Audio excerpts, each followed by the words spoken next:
जय हिंद प्यारे साथियों। आशा करता हूँ कि आप सभी अच्छे होंगे और मन लगा के तो पढ़ाई कर ही रहे होंगे। जैसा कि आपको मालूम है कि एजुकेशन बायर आप सभी की यूपीएससी प्रीलिम्स 2025 की परीक्षा को ध्यान में रखते हुए आपके साथ में विभिन्न इनिशिएटिव प्रोग्राम आपको निःशुल्क और फ्री में प्रोवाइड करवा रहे हैं, जिसमें यूपीएससी के लास्ट 5 इयर्स के सब्जेक्ट वाइज हम आपके साथ में पीवाईक्यू डिस्कस कर रहे हैं। जी हाँ, पीवाईक्यू हम डिस्कस कर रहे हैं। इसके अब तक हमने आपके साथ में पॉलिटी के लास्ट 5 इयर्स के पीवाईक्यू सब्जेक्ट पर आपके साथ में डिस्कस कर लिए हैं। इकोनॉमी का हमने एक पार्ट नंबर आपको 1 प्रोवाइड करवा दिया है। अगर आपने वो नहीं देखा है तो देख लीजिएगा। आज ये आपका पार्ट सेकेंड है बच्चे इकोनॉमी का, जिसमें हम 2022 से 2024 तक के जो इकोनॉमी में के क्वेश्चन आए थे उन पर आपसे विशेष डिस्कस और परिचर्चा करने का प्रयास करेंगे। आपको ये बताने का प्रयास करेंगे कि किन टॉपिक से क्वेश्चन बनते हैं और किन टॉपिक पर आपको विशेष फोकस करना चाहिए। देखिए, अगर अभी भी आप यूपीएससी के प्रीलिम्स की परीक्षा को लेकर के एक्टिव नहीं हुए हैं, आपके पास में मात्र आप देखोगे 49 दिन बचे हुए हैं। कितने दिन बचे हुए हैं बच्चे? आपके पास में 49 डे हैं और इन 49 डे में सब कुछ त्याग करके आप फोकस में लग जाइएगा पूर्ण रूप से प्रीलिम्स को। और ये बहुत है, अगर आप पहले से तैयारी कर रहे हैं, एक आध आपने अटैम्प्ट दे दिया है तो ये बहुत, आप इसमें भी बहुत कुछ कर सकते हैं। तो चलिए, अगर आप भी हमारे एजुकेशन बायर सिविल सर्विस पर पहली बार आए हैं और चैनल को सब्सक्राइब नहीं किया है तो कर लीजिएगा, वीडियो को लाइक कर दें, दोस्तों के साथ में शेयर कर दें। चलिए बच्चे, आइए पहला क्वेश्चन लेते हैं। देखिए, हम इस क्लासेस में आपसे इकोनॉमी वाले पोर्शन पर मैं फिर से बता दूं परिचर्चा करेंगे, ठीक है। चलिए, देखिए कह रहे हैं, क्वेश्चन पूछा था आपसे 2022 का पेपर है। 2022 में क्वेश्चन क्या पूछे गए थे? पहले हम 2022 के देख रहे हैं, फिर 23 के, फिर 24 के। त्वरित वित्तीयन प्रपत्र, रैपिड फाइनेंसिंग इंस्ट्रूमेंट्स और त्वरित ऋण सुविधा, रैपिड क्रेडिट फैसिलिटी निम्नलिखित में से किस एक के द्वारा उधार दिए जाने के उपबंध से संबंधित है? मतलब कि ये किसके द्वारा उधार दिए जाने से संबंधित इसको रखा गया है। आपको बताना है। ऑप्शन आपकी स्क्रीन पर आपको विजिबल हो रहे हैं। देखिए, इसका करेक्ट आंसर हो जाएगा ऑप्शन नंबर बी। ये खासतौर पर जो आपका रैपिड फाइनेंसिंग इंस्ट्रूमेंट है, ये क्रेडिट, जो रैपिड क्रेडिट फैसिलिटीज़ को कहा जाता है, तो आईएमएफ के द्वारा इसको बच्चे दिया जाता है। अंतर्राष्ट्रीय जो आपका मुद्रा कोष है, ठीक है, ये इसको देता है। कई बच्चों ने इसका आंसर डी दिया था, विश्व बैंक, जबकि ये इसका करेक्ट आंसर हो जाएगा। अब देखो बच्चे, आपके लिए क्या इंपॉर्टेंस हो जाएगा, क्योंकि क्वेश्चन तो आ गया, तो आपके लिए आईएमएफ और वर्ल्ड बैंक और एशियाई विकास बैंक इतना नहीं है, लेकिन अब ये तो आपके लिए बहुत इंपॉर्टेंट है। तो इसकी जो रिपोर्ट होती हैं वो आपसे पूछ ली जाती हैं, तो रिपोर्ट्स एक बार यहाँ की जरूर आवश्यक रूप से देखें। चलिए, नेक्स्ट क्वेश्चन क्या पूछा है देखते हैं। क्वेश्चन आपको विजिबल हो रहा है। भारतीय अर्थव्यवस्था के संदर्भ में निम्नलिखित कथनों पर विचार करें। अब देखो, अर्थव्यवस्था के संदर्भ में क्वेश्चन पूछा गया, एलिमेंट मेथड भी हम इसमें लगाएंगे। पहला स्टेटमेंट को देखते हैं बच्चे। पहला स्टेटमेंट देखिए, पहला स्टेटमेंट है आपका नॉमिनल इफेक्टिव एक्सचेंज रेट, जिसको नीर में वृद्धि, मूल्य, रुपए की मूल्य वृद्धि को दर्शाता है। देखिए, एक होता है बच्चे नीर, एक होता है रीर। ये खासतौर पर क्या होता है कि एक, जैसे भारत का अन्य शेष विश्व के जो व्यापारिक देशों के साथ में उसकी औसत भारांश, मौद्रिक औसत भारांश को निकालता है। ध्यान रखना, जो आपका नीर होता है उसके अंतर्गत इन्फ्लेशन को ऐड ऑन नहीं किया जाता है, जबकि रीर में इन्फ्लेशन को ऐड ऑन किया जाता है। तो पहला स्टेटमेंट एकदम सही है, क्योंकि ये जो नीर है इसमें वृद्धि रुपए की मूल्यवर्धन को दर्शाता है। ये बात एकदम सही है।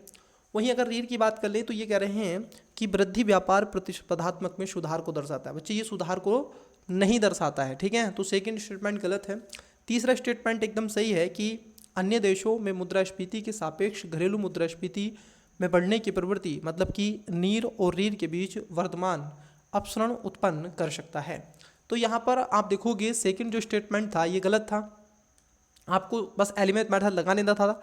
जहाँ पर सेकंड स्टेटमेंट था उसको कट कर देते, करेक्ट आंसर आपका निकल आता। ऑप्शन नंबर क्या हो जाएगा? सी हो जाएगा, 1 और 3। अब नीर तो आपसे नहीं पूछेगा, जब आपको ये टॉपिक कहाँ मिलता है पढ़ने के लिए, जब आप एक्सचेंज रेट पढ़ते हैं, ठीक है, तो वहाँ पर ये आपसे क्वेश्चन पूछा जाता है।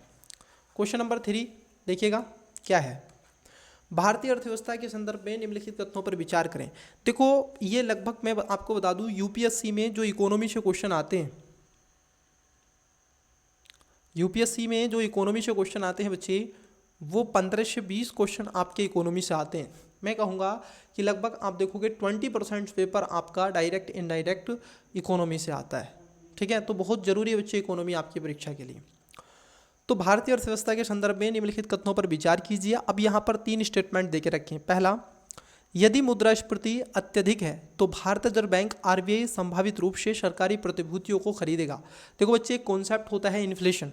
अगर मान लीजिए जब इन्फ्लेशन बहुत हाई हो चुका है उस स्थिति में पैसा, अब इन्फ्लेशन क्यों हाई होता है बच्चे, क्योंकि आपका मार्केट के अंदर मनी की सप्लाई क्या है, बहुत ज़्यादा है। ऐसी स्थिति में अब जो आरबीआई है और भारत सरकार है, दोनों क्या करते हैं बच्चे, ये मनी की सप्लाई को मार्केट से कम करते हैं। अब उस कंडीशन में होगा क्या, अगर मान लीजिए ये कह रहे हैं खरीदेगा। अब देखो मैं कहूँ आपसे, आप कोई वस्तु खरीदोगे तो किसी को पैसे दोगे, पैसे दोगे मतलब कि अब वैसे ही जब ये जीसैक को खरीदेगा तो मार्केट के अंदर पैसा बढ़ेगा, और जब पैसा बढ़ेगा तो इन्फ्लेशन और बढ़ जाएगा, ना कि कम हो जाएगा। तो पहला जो स्टेटमेंट है ये गलत है। अब देखो जैसे बच्चे आपने पहला स्टेटमेंट गलत किया, आंसर आपका आ जाएगा। अब देखो जहाँ 1 है वो इसका आंसर नहीं होगा, मतलब कि आंसर ए नहीं है, सी नहीं है, डी नहीं है, तो फिर क्या था, correct answer option number B था। ये एलिमेंट मेथड यूपीएससी 2022 के पेपर में आसानी से किया जा सकता था। तो आपको अब ये ध्यान में रखना है इन्फ्लेशन। देखिए बच्चे मैं आपको बता दूं, जो सीरियस एस्पिरेंट्स हैं और जो इस क्लास को ऑब्जर्व कर रहे हैं और जिनको 2025 में यूपीएससी का प्रीलिम्स देना है, तो मैं आपको बता दूं इस क्लासेस को बहुत अच्छे से ऑब्जर्व करें और बच्चे को पेन पेंसिल लेकर के बैठें। ठीक है, एक पेपर ले लें और देखें, उस पर लिखे इकोनॉमी एनालिसिस, ऐसे लिखे economy trade analysis question PYQ का, और वहाँ पर लिखे कहाँ किस टॉपिक्स, और आपको लिखना है बच्चे ऐसे टॉपिक। ठीक है, टॉपिक जब लिखें तो टॉपिक में जैसे मैंने आपको बताया था कि ये, जैसे मैंने आपको बताया था कि आईएमएफ की रिपोर्ट, वर्ल्ड बैंक की रिपोर्ट आपको जरूर पढ़नी चाहिए, एक्सचेंज रेट आपको जरूर पढ़ना चाहिए, वैसे ही इन्फ्लेशन आपके लिए बहुत जरूरी है, तो मुद्रास्फीति आवश्यक रूप से पढ़ें। ऐसे टॉपिक बच्चे होते हैं तैयार। ठीक है, सब कुछ नहीं पढ़ना होता है इकोनॉमी में भी, उन टॉपिक्स को पढ़ना होता है जहाँ से बर्डन ऑफ क्वेश्चन का प्रीलिम्स में ज़्यादा होता है। ठीक है, दूसरा स्टेटमेंट सही है कि यदि रुपए का तेजी से मूल्यह्रास हो रहा है, मूल्यह्रास क्या हो रहा है, डॉलर के मुकाबले यदि रुपए की वैल्यू कम हो रही है, तो आरबीआई बाजार में डॉलर का संभावित आप देखोगे रूप से क्या करता है, विक्रय कर देता है, उसको बेच देता है, ताकि अब देखो मूल्यह्रास क्यों होगा, मार्केट में जिसकी वैल्यू ज़्यादा होती है, जिसकी मात्रा अधिक होती है, क्वांटिटी ज़्यादा होती है, तो उसकी क्वालिटी ऑटोमेटिकली कम हो जाती है, वैल्यू कम हो जाती है। ठीक है, ये मार्केट का अपना सिस्टम है। अगर डॉलर ज़्यादा हो जाएगा मार्केट में तो उसकी जो वैल्यू है अपेक्षाकृत कम हो जाएगी, और वैसे ही क्या करेगा, तो ये इसको बैलेंस बना के रखता है आरबीआई। ठीक है, तो सेकेंड स्टेटमेंट सही है। यदि यूएसए या यूरोपीय संघ में ब्याज की दरें गिरती हैं तो इससे संभावित रूप से आरबीआई की डॉलरों की खरीद क्या होगी, प्रेरित हो सकती है। जी हाँ, ये बात भी सही है। तो यहाँ पर दूसरा तीसरा आपका करेक्ट आंसर हो जाएगा। चलिए ये भी क्वेश्चन देख लेते हैं G20, क्योंकि जब इकोनॉमी पढ़ते हैं तो उसमें ग्रुप आता है अंतर्राष्ट्रीय, जो आपकी संधियां हैं ये वगैरह वगैरह इसके अंतर्गत आती हैं, तो वहाँ से भी क्वेश्चन कई बार बच्चे क्या होता है आपका बन जाता है ना। तो जैसे ये क्वेश्चन बना है G20 का, अब आपको कमेंट्स करके एक बताना है कि G20 में कितने सदस्य देश हैं और कौन कौन से, 20 तो हैं लेकिन ये भी एक्सपैंड कर रहा है, और इसमें कौन कौन से कंट्री है, आपको कमेंट्स में क्या बताना है, आपको कमेंट्स करना है बच्चे जो आपके G20 के नाम, जो देश हैं, और अभी हाल ही में जो इसकी सबमिट हुई है कहाँ पर हुई है वो भी आपको बतानी है कमेंट्स में। चलिए देखिए, ये आपसे कह रहे हैं कि G20 और उसके साथ पेरिस क्लब द्वारा जो समर्थित पहल है, मतलब कि ये जो पहल है बच्चे ये क्यों स्टार्ट की गई थी, क्योंकि ये खासतौर पर जो आपका पेरिस क्लब है इसके द्वारा इसको शुरू किया गया था। यह आधारणीय ऋण वाले निम्न आय देशों को सहायता देने की, बिल्कुल ये क्या करता है, जो निम्न आय वाले देश हैं, कंट्रीज़ हैं, उनको भी क्या करता है, फाइनेंशियली सपोर्ट करने में महत्वपूर्ण योगदान देता है। तो यहाँ पर क्या हो जाएगा, सी इसका करेक्ट आंसर हो जाएगा। ठीक है, चलिए करेक्ट आंसर हो जाएगा सी। नेक्स्ट क्वेश्चन की तरफ बढ़ते हैं बच्चे, ये इंग्लिश मीडियम है, वीडियो को पोस्ट करके आसानी से इसका राइट आंसर आप दें। ठीक है, एक बार वीडियो को पोस्ट करें, 2 क्वेश्चन आप अटेम्प्ट कर सकते हैं। चलिए फिर क्वेश्चन पूछा गया था आपसे, देखिए क्वेश्चन आपको क्वेश्चन नंबर 5 विजिबल तो हो रहा है, दिख रहा है, देखिए भारतीय अर्थव्यवस्था के संदर्भ में मुद्रास्फीति, देखो फिर से क्वेश्चन किससे पूछा गया, मुद्रास्फीति के बारे में आपसे क्वेश्चन पूछा गया, और ये था इन्फ्लेशन जो आपका इंडेक्स्ड बॉन्ड्स मतलब कि आईआईबी के बारे में। अब इससे पूछा है कि इसके लाभ क्या है, क्या पूछा है यहाँ पर, देखो टर्मोलॉजी क्या है, इसके प्रॉफिट पूछे हैं। पहला, सरकार आईआईबी के रूप में अपने ऋण ग्रहण पर कूपन दरों को कम कर सकती है। हाँ बिल्कुल, ये बच्चे कम करती है। देखो ये खासतौर पर सरकार लेकर के की इन्फ्लेशन बॉन्ड, ठीक है, बट इसको क्या कर दिया, इतना प्रभावी नहीं रहा, भारत के अंदर चला था थोड़े से, क्योंकि इतने में आप ब्याज दे रहे थे, जितना कर से आप मुक्त भी दे रहे थे, परंतु क्या हो रहा था, हो क्या रहा था, आप देखोगे इतने की इन्फ्लेशन बढ़ जाती थी, बॉन्ड में आप तो लगा रहे थे, इन्फ्लेशन बढ़ जाती थी, और जब जोड़ जाड़ के लाते थे तो जो आप देखोगे बॉन्ड खरीदता भी था वो लगभग बराबर में रहता था या फिर घाटे में चला जाता था। तो ये कई चीज़ें आपको मिलती हैं, तो इसलिए इतना पॉपुलर नहीं हुआ, ठीक है। जैसे आपका गोल्ड बॉन्ड लेकर के आई थी सरकार, ठीक है, गोल्ड के इम्पोर्ट को कम किया जा सके, ठीक है, जो आपका घरों में रखा हुआ गोल्ड है उसको मार्केट में सप्लाई की जा सके, उसकी साइकिल चलाई जा सके, तो वो भी इतना नहीं पॉपुलर हुआ। अब दूसरा स्टेटमेंट देखिए यहाँ पर, ये कह रहे हैं आईआईबी निवेशकों को मुद्रास्फीति के बारे में अनिश्चितता से सुरक्षा प्रदान करता है। हाँ ये बात सही है कि इसलिए ही तो आप क्यों लगा रहे हैं, क्योंकि आपको वो सुरक्षा प्रदान करेगा। आईआईबी पर जो आप प्राप्त ब्याज और साथ ही पूंजीगत लाभ कर योग्य नहीं है। देखो आपका ठीक है, ब्याज पर तो हम नहीं देंगे, लेकिन जो कैपिटल है इस पे तो आपका क्या लगेगा, इंटरेस्ट लगेगा, ठीक है बच्चे। तो यहां पर आप देखोगे तीसरा जो स्टेटमेंट था ये गलत हो जाएगा, मतलब कि 3R इज रॉन्ग, तो तीसरा गलत था। तो करेक्ट आंसर देखो एलिमेंट से याद आता, ऑप्शन नंबर ए करेक्ट था। क्वेश्चन नंबर 6 देखिए क्या करें हैं, भारत में कार्य कर रही विदेशी कंपनी, मतलब कि जो विदेशी स्वामित्व की ई वाणिज्यिक जो आपकी फर्में होती हैं, जैसे कौन सी है, अमेजन, कौन सी है, अमेजन आप देखोगे तो ये क्या है, एक विदेश कंपनी है।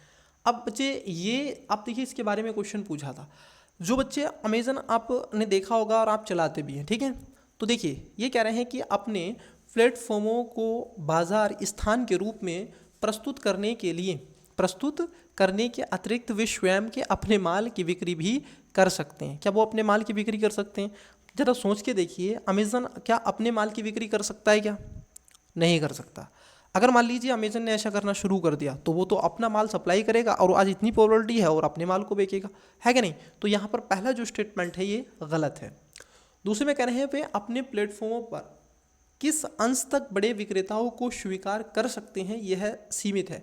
देखिए ये उनको नहीं करना होता है, बल्कि इसको लेकर के स्वयं गवर्नमेंट, ठीक है, वो क्या करती है, कानून बनाती है और तब जाकर के वो चीज़ें होती हैं। तो यहाँ पर सेकंड स्टेटमेंट भी गलत हो जाएगा। तो ई जो आपकी कॉमर्स कंपनी है इसको ध्यान में रखना। अभी देखो ये चर्चाओं में भी रहा है, अभी चर्चाओं में रहा है आपका गूगल जो एडसेंस टैक्स होता है बच्चे, ठीक है, ये ध्यान में रखना। पहले क्या होता था, 8% होता था, तो 2024-25 के बजट में सरकार ने क्या किया था, 2% इसको कम कर दिया। जब 2% कम कर दिया तो 6% बचा। लेकिन अभी हाल ही में क्या हुआ है बच्चे, आप देखोगे 6% ये भी ख़त्म कर दिया है। तो ये आपके लिए इतना ज़रूरी हो जाता है, मैं कहूँगा तो इसको एक बार आवश्यक रूप से पढ़िएगा, ठीक है। चलिए नेक्स्ट क्वेश्चन देखते हैं। 2022 के क्वेश्चन हम आपसे डिस्कस कर रहे हैं। नेक्स्ट क्वेश्चन को देखिए। क्वेश्चन नंबर 7 क्या पूछा था आपसे? क्वेश्चन नंबर 7 क्या पूछा था? निम्नलिखित में से कौन कौन से कार्यकलाप अर्थव्यवस्था में वास्तविक क्षेत्र मतलब कि रियल सेक्टर का निर्माण करते हैं? अब देखो रियल सेक्टर कौन से होते हैं, जरा उसको आपको पता होना चाहिए वास्तव में कि रियल सेक्टर कौन से होते हैं। जैसे जो अर्थव्यवस्था में ग्रोथ करें, जो आपको रियलिटी विजिबिलिटी उसकी देखने के लिए आपको मिले, ठीक है, जो अर्थव्यवस्था का एक वैश्विक आप देखोगे महत्वपूर्ण योगदान देने वाली एक हो और उसका आधार स्तंभ के रूप में काम करता हो। जैसे किसानों की अपनी फसल को काटना, ये देखो जो फसल है, जो एग्रीकल्चर सेक्टर है बच्चे, ये क्या है, ये भारत की अर्थव्यवस्था का खास रूप से एक रियल सेक्टर के रूप में जाना जाता है। कपड़ा मिले, जैसे कॉटन है, कपास के कच्चे माल, बिल्कुल ये बच्चे ये भी क्या है, एक आपकी भारत की एग्रीकल्चर से ही है कनेक्ट। तो एग्रीकल्चर जो है ये भारत का एक आधार स्तंभ है, ठीक है, अर्थव्यवस्था का। इसका उदाहरण कोविड में आप देख लीजिएगा। सर्विस सेक्टर और आपका जो इंफ्रास्ट्रक्चर, ठीक है, विनिर्माण सेक्टर, मैन्युफैक्चरिंग और उसके साथ साथ सर्विस सेक्टर दोनों ये डाउन चले गए, सब सेक्टर। केवल एग्रीकल्चर सेक्टर में ही 3% ग्रोथ हुई थी कोविड-19 के समय। तीसरा है किसी वाणिज्यिक बैंक का किसी व्यापारी कंपनी को धनराशि उधार देना। ये देखो इनविजिबल है, तो पहली बात तो ये आपका रियल इस्टेट में आएगा ही नहीं, ठीक है, तो ये गलत हो गया। अब देखो जैसे आपका 3 गलत हुआ, आप इसका आंसर निकाल सकते थे, तो जहाँ 3 है उसको कट कर दो, तो आंसर आपका ना बी था, ना सी था, ना डी था। तो करेक्ट आंसर क्या था? ऑप्शन ए हो जाता, ठीक है, ए। 1 और 2, किसी कॉरपोरेट निकाय का विदेश में रुपया अंकित मूल्य नहीं नहीं, ये इसमें नहीं आता है बच्चे, तो इसको थोड़ा सा आपको क्या है ध्यान में रखना है। तो एक बार क्या है ये चीज़ें पढ़नी पड़ती हैं, और इन चीज़ों को देखो बच्चे क्या होता है कि अगर आप मल्टीपल टाइम रिवाइज करोगे तो रियल सेक्टर कौन से होते हैं, ठीक है, कोर इंडस्ट्री सेक्टर कौन से होते हैं,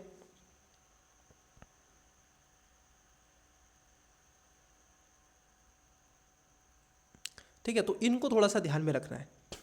अब जरा आपसे क्या पूछा है, जरा उसको देखिएगा। ये कह रहे हैं आपसे हाल ही के संदर्भ में, देखिए भारत के संदर्भ में हाल ही में जनसंचार माध्यमों में अक्सर चर्चित अप्रत्यक्ष अंतरण, देखो क्या पूछा है आपसे, अप्रत्यक्ष जो अंतरण है उसके बारे में ये पूछा गया है। अब इससे पूछ रहे हैं कि कौन सा एक स्थिति सर्वोत्तम रूप से प्रतिबिंब करती है, बताइएगा। जो क्वेश्चन नंबर 8 था इसका आंसर क्या था? अगर आपने 22 का दिया है, 23 में दिया है, ठीक है, बताइएगा बच्चे इसका करेक्ट आंसर। देखो अगर हम देखें, ये कह रहे हैं कि कोई भारतीय कंपनी जिसने किसी विदेशी उद्यम में निवेश किया हो और अपने निवेश पर मिलने वाले लाभ पर क्या करती है, उसे बाहर देश, नहीं नहीं नहीं, इसमें ये नहीं होता है। कोई विदेश कंपनी नहीं, कोई भारतीय कंपनी जो किसी बाहरी, नहीं नहीं ये भी नहीं है। कोई विदेश कंपनी शेयर आंतरिक करती है और ऐसे शेयर भारत में स्थित परिसंपत्तियों से अपना वस्तुगत मूल्य व्युत्पन्न करते हैं। जी हाँ, यही बात आपकी सही है, इसी को कहते हैं अप्रत्यक्ष अंतरण, ठीक है। तो क्या कहते हैं इसको? अप्रत्यक्ष अंतरण कहते हैं बच्चे। तो इसका करेक्ट आंसर क्या था? डी इसका राइट आंसर हो जाता। तो इंग्लिश वाले बच्चे वीडियो को पॉज करके आप इसका करेक्ट आंसर दे सकते हैं, ठीक है। 2 क्वेश्चन का एक साथ आराम से पढ़िएगा वीडियो को पॉज करके और आंसर दीजिएगा, क्योंकि ऑप्शंस आपके समक्ष दिख रहे हैं और क्वेश्चन भी आपके समक्ष दिख रहा है। क्वेश्चन नंबर 8 का और 6 का राइट आंसर दें। चलिए, और क्या क्वेश्चन पूछा गया था? क्वेश्चन नंबर 9 देखिएगा, क्वेश्चन नंबर 9 देखिएगा बच्चे, आपको क्वेश्चन नंबर 9 पढ़िएगा, देखिए क्या कह रहे हैं। क्वेश्चन नंबर 9 में कह रहे हैं कि किसी संगठन या कंपनी द्वारा किए गए व्यय के संदर्भ में निम्नलिखित में से कौन सा सही है।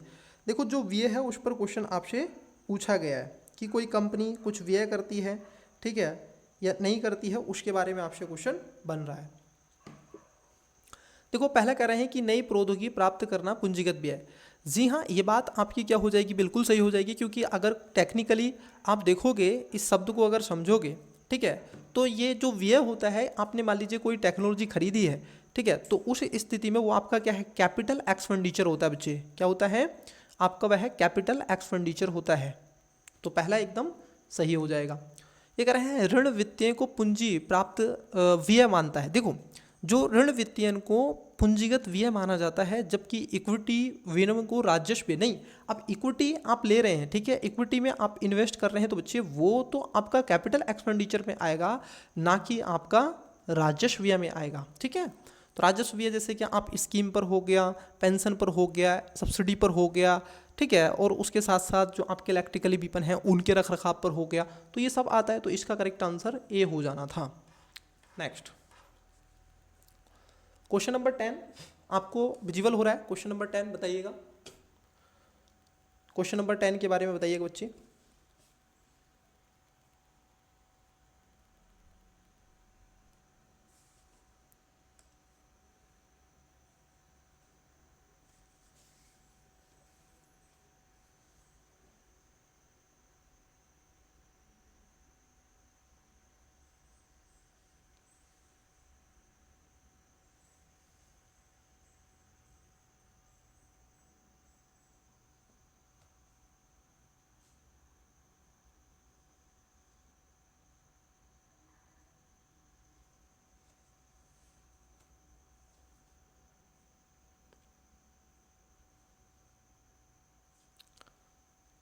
देखिए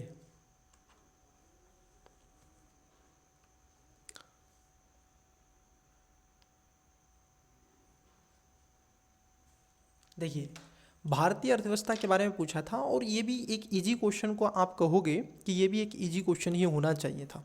क्यों? इसमें एक कॉन्सेप्ट है, ये कह रहे हैं घरेलू वित्त बचत का एक भाग सरकारी ऋण ग्रह के लिए जाता है। बिल्कुल सही बात है, इसमें कोई दो राय नहीं है। क्योंकि जब आपका बजट होता है तो उसका अगर एक भाग आप देख लें, उसका अगर एक भाग आप अगर देख लें तो कहाँ चला जाएगा? वो ऋण ग्रहण के लिए चला जाता है। सही बात है बच्चे, बजट आपने पढ़ा होगा। तो देखो, अब एक इससे ये निकल के आ रहा है कि आपके लिए बजट बहुत ज़रूरी है, तो बजट का मल्टीपल टाइम रिवीजन करना आपको चाहिए। तो बजट से डायरेक्ट क्वेश्चन नहीं बनते हैं, लेकिन बच्चे बजट के थॉट्स पर, बजट के उस कॉन्सेप्ट पर, बजट के उस आपने जो तैयारी की है उस पर क्वेश्चन बनते हैं। उसका कोई स्टेटमेंट आपको मिल जाता है डायरेक्टली। नीलामी में बाजार संबंधित दरों पर जारी दिनांकित प्रतिभूतियाँ आंतरिक ऋण का एक बड़ा घटक होती हैं। तो ये बात भी सही है, ठीक है। जो नीलामी पर बाजारी दरों पर जारी, तो इससे क्या है, प्रतिभूतियाँ क्या करती हैं? देखो, जो सरकार होती है बच्चे, ये दो तरीके से ऋण लेती है। बोरोविंग तो दो तरीके से करती है, एक तो एक्सटर्नल करेगी और एक इंटरनल करेगी, है कि नहीं? तो एक्सटर्नल बाहर से, दूसरे कंट्रियों से, दूसरे देशों से, संगठन से, ऑर्गेनाइज से, और यहाँ पर इंटरनल जीसैक जारी करके। तो यहाँ पे जो करेक्ट आंसर आना था वो ऑप्शन नंबर क्या हो जाएगा? सी इसका करेक्ट आंसर हो जाएगा। Got it? चलिए,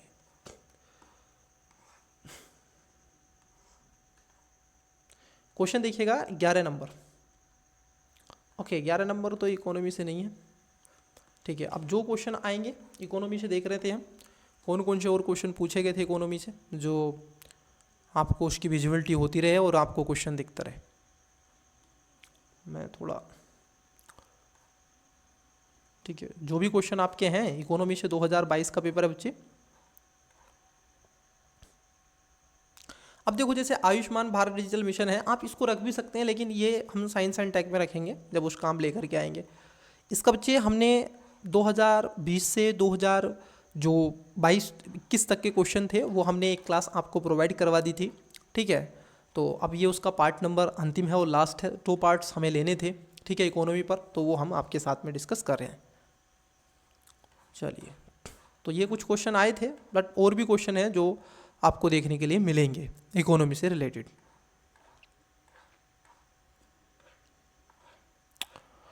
इससे अगला जो सेशन होगा बच्चे वो आपका ज्योग्राफी पे बेस होगा, जिस पे हम ज्योग्राफी के आपके साथ में क्वेश्चन डिस्कस करेंगे, और उसी में हम ज्योग्राफी, साइंस एंड टेक दोनों को एक साथ ही देख लेंगे।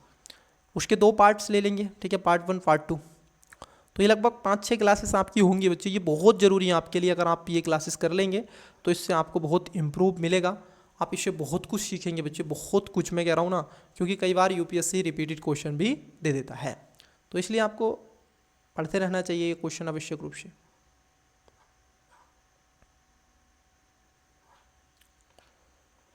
प्योर इकोनॉमी से क्वेश्चन कौन कौन से आए हैं बच्चे? ऐसे तो घुमा के कई क्वेश्चन बनते हैं, लेकिन मैं जो क्वेश्चन आपको डायरेक्टली आप पढ़ते रहते हैं, ऐसे टाइप के क्वेश्चन, जैसे बजट से क्वेश्चन आ जाता है, ठीक है, पब्लिक डिस्ट्रीब्यूशन सिस्टम से क्वेश्चन आ जाता है, तो कुछ क्वेश्चन ऐसे होते हैं ना वो डायरेक्टली आपको मिलते हैं। आपकी बैंक रेट से क्वेश्चन आ जाता है, आरबीआई से रिलेटेड क्वेश्चन आते हैं, है कि नहीं? तो वो क्वेश्चन जो आपको दिखते हैं तो आपको फिर विश्वास होता है कि सर बिल्कुल सही बात है आपकी, है ना। तो इसलिए मैं कहता हूँ कि देखो, यूपीएससी के पीवाईक्यू जितना आप अच्छे से सोल्व करोगे ना, उसका आपको बेनिफिट मिलना ही मिलना है। देखो, कुछ क्वेश्चन ये पूछे गए थे इधर, क्वेश्चन नंबर 61 देखिएगा, 61। ये कह रहे हैं आपसे, 61 में क्वेश्चन में क्या पूछा है, ये कह रहे हैं आपसे कि यूएसए फेडरल रिजर्व की सख्त मुद्रा नीति, जो अगर मान लीजिए वो जैसे ही अपनी repo rate, reverse repo rate बढ़ाएगा, सख्त मौद्रिक नीति को अपनाएगा, तो उससे निश्चित रूप से आप देखोगे क्या होगा, पूंजी का पलायन हो जाता है, ठीक है। जो निवेशक होते हैं, एफडीआई, एफपीआई जो होते हैं, ठीक है, तो वो क्या करते हैं, पैसा निकालते हैं और अमेरिका की मार्केट में लगा देते हैं। बात एकदम सही है। पूंजी पलायन वर्तमान विदेशी वाणिज्यिक ऋण, मतलब कि एक्सटर्नल कॉमर्शियल बोरोविंग वाली फर्मों की ब्याज लागत को बढ़ा सकता है, बिल्कुल बढ़ा सकता है, और घरेलू मुद्रा को क्या कर सकता है, अवमूल्यन कर सकता है, ठीक है। उससे जोखिम भी घटता है, क्योंकि देखो अब डॉलर क्या हो जाएगा, आपका क्या हो जाएगा, डॉलर यहाँ से निकल जाएगा। तो देखो, जब डॉलर मार्केट के अंदर कम होगा बच्चे, ध्यान रखो, तो उसकी वैल्यू क्या होगी, बढ़ जाएगी। तो उस स्थिति में आपकी जो मुद्रा है, उसका अवमूल्यन क्या होगा, समृद्ध मुद्रा के जोखिम से कम होगा। ठीक है, ठीक है। अब देखो मैं आपको बता दूं, यूपीएससी ने इसका आंसर कुछ भी नहीं दिया है। यूपीएससी ने इसका आंसर नहीं दिया बच्चे, इसको एक्स मार्क कर दिया है। ठीक है, आप उसकी मार्कशीट देखोगे तो उसमें एक्स मिलेगा 61 नंबर पर, आपको इसका आंसर नहीं मिलेगा। यूपीएससी ने इसका आंसर नहीं दिया है। बट आपको क्या लगता है इसका आंसर? देखो मैं इस पे पहला तो सही है, दूसरा भी सही है। तीसरा स्टेटमेंट को पुनः बता देता हूँ। घरेलू मुद्रा का अवमूल्यन, अवमूल्यन का मतलब होता है कि यदि सरकार, ठीक है, डॉलर के मुकाबले अपनी मतलब कि जो मुद्रा है उसकी वैल्यू को कम कर दे, गिरा दे, ठीक है, तो उस स्थिति में आप देखो सख्त मौद्रिक नीति हो रही है। हो क्या रहा है? घरेलू मुद्रा का अवमूल्यन से संबंधित मुद्रा जोखिम घटाता है। अब देखो इससे क्या होगा, जो संबंधित मुद्रा होती है बच्ची, उससे क्या होगा, जोखिम घट जाता है। ये बात सही है, क्योंकि आप इसको तीसरे स्टेटमेंट को पढ़ें तो इसका मेरे अकॉर्डिंग जो आंसर आएगा वो डी आएगा। बट यूपीएससी ने इसका आंसर नहीं दिया है। आप बताइएगा इसका आंसर आपके अकॉर्डिंग क्या आ रहा है। क्वेश्चन नंबर आपको क्वेश्चन विजिबल हो रहा है, 62 नंबर क्वेश्चन। क्या बच्चे 62 नंबर क्वेश्चन? एक बार मैं देख लेता हूँ क्वेश्चन आपको दिख भी रहा है कि नहीं। Okay, 62 number question. 1 सेकेंड रुकिएगा, मैं कुछ देख रहा हूँ बच्चे ताकि आपको क्वेश्चन दिखे। ओके, अब क्वेश्चन आपको दिख रहा है 62 नंबर। देखिए ये कह रहे हैं आपसे कि चाय उत्पादक राज्य हैं। अब देखो चाय उत्पादक कौन कौन से राज्य हैं। अब देखो 22 में ही आपको हिंट्स दे दिया क्या कि हम पेयर वाले क्वेश्चन भी पूछेंगे। ये 22 में आपको पेयर वाले क्वेश्चन दिखने शुरू हो रहे हैं। तो क्या मुझे बताइएगा, हिमाचल प्रदेश के अंदर आपको चाय का उत्पादन मिलेगा? आप जरा ऑब्जर्व करें, आप पाएंगे कि चाय का उत्पादन हिमाचल प्रदेश में बहुत कम मिलता है, बहुत कम। लेकिन क्या मिलता है कि नहीं? मिलता है बच्चे। हिमाचल प्रदेश में चाय होती है लेकिन बहुत ही लिमिटेड होती है। ठीक है, हिमाचल प्रदेश में। आंध्र प्रदेश, केरल और त्रिपुरा इनमें तो होगी होगी, लेकिन हिमाचल प्रदेश के कुछ क्षेत्रों में आपको चाय की खेती मिल जाती है। ठीक है, तो इसलिए इसका सभी मतलब कि आप देखोगे डी, सभी चारों राज्यों में चाय का उत्पादन होता है। अब कई बच्चे क्या है ना, सबको पता है कि चाय असम असम असम असम पढ़ के बैठे हैं और साउथ में होती है, लेकिन हिमाचल प्रदेश में नहीं होती है। जबकि बच्चे आप देखोगे हिमाचल प्रदेश के कुछ क्षेत्रों में आपको चाय का उत्पादन देखने के लिए मिल जाएगा। वैसे ही क्वेश्चन नंबर आपको 63 देखिए, क्या कह रहे हैं आपसे? ये कह रहे हैं कि भारत में सख्त क्षमता निर्धारित एजेंसियां, मतलब कि जो क्रेडिट रेटिंग एजेंसी भारतीय रिजर्व बैंक द्वारा विनियमित होती हैं। आप बताइएगा ये किसके द्वारा विनियमित होती हैं? क्या इनको भारतीय रिजर्व बैंक करती है? बहुत ही अच्छा क्वेश्चन है, ये कॉन्सेप्ट है, बस ये कॉन्सेप्ट होता है बच्चे। अगर जो बच्चे इस क्वेश्चन देखो, ये खासतौर पर सेबी के द्वारा होती हैं। ठीक है, किसके द्वारा? सेबी के द्वारा। तो पहला स्टेटमेंट ही गलत है। अब जैसे ही आपका पहला गलत हुआ, आंसर आपको मिल जाएगा। आंसर ए नहीं हो सकता, सी नहीं हो सकता, डी नहीं हो सकता, तो क्या होगा? बी। 2 और 3 इसका करेक्ट आंसर हो जाएगा।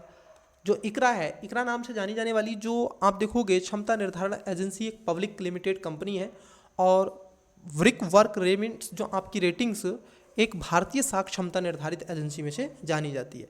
तो यहाँ पर दूसरा तीसरा सही हो जाएगा। करेक्ट आंसर क्या था? तो देखो आपसे क्रेडिट रेटिंग जो एजेंसियाँ होती हैं उस पर क्वेश्चन पूछा गया। बट आपके लिए बच्चे क्या है, आप इसको लिख लें अपने नोट्स में, सेबी, इसको आवश्यक पढ़ें। ये स्मार्ट पढ़ाई होती है बच्चे अगर आपको प्रीलिम्स क्वालिफाई करना है। ठीक है, ये स्मार्ट होती है, मैं आपको पहले बता रहा हूँ। देखो ये करंट का क्वेश्चन है, ये उस समय चर्चाओं में रहा था। तो 2021-22 में क्या हुआ था, लगभग 22 में ही, पहले क्या होता था, बैंक ब्यूरो का, अब इसका नाम बदल दिया गया है। ये ध्यान रखना, इसका नया नाम क्या है ये आपको बताना है, क्योंकि इसका नाम बदल दिया गया बच्चे। तो इसका नाम बदल के आपको बताना है इसका नया नाम क्या है। ठीक है, बैंक जो ब्यूरो है। अब इस पर क्वेश्चन क्या है, ये कह रहे हैं कि आरबीआई का गवर्नर, मतलब कि बैंक ब्यूरो का क्या होता है, आप देखोगे चेयरमैन होता है। क्या ये बात सही है? बताओ, सोचो, थोड़ा थिंक करो बच्चे, थोड़ा सा सोचोगे तो आप इसका आंसर इजीली दोगे। क्या आरबीआई का गवर्नर इसका आप देखोगे चेयरमैन होता है? तो आप कहोगे नहीं, बिल्कुल नहीं होता है। अब जैसे ये नहीं होता है तो जहाँ एक है उसको कट कर दो, आंसर निकाल लोगे। देखो करेक्ट आंसर क्या है, ऑप्शन नंबर। कौन होता है फिर? जो आपका फाइनेंस मिनिस्टर होता है, और उसके साथ साथ सरकार के द्वारा इसमें सचिव होते हैं कई सदस्य, इसमें लगभग 3 से 4 सदस्य होते हैं जो इसमें भूमिका निभाते हैं।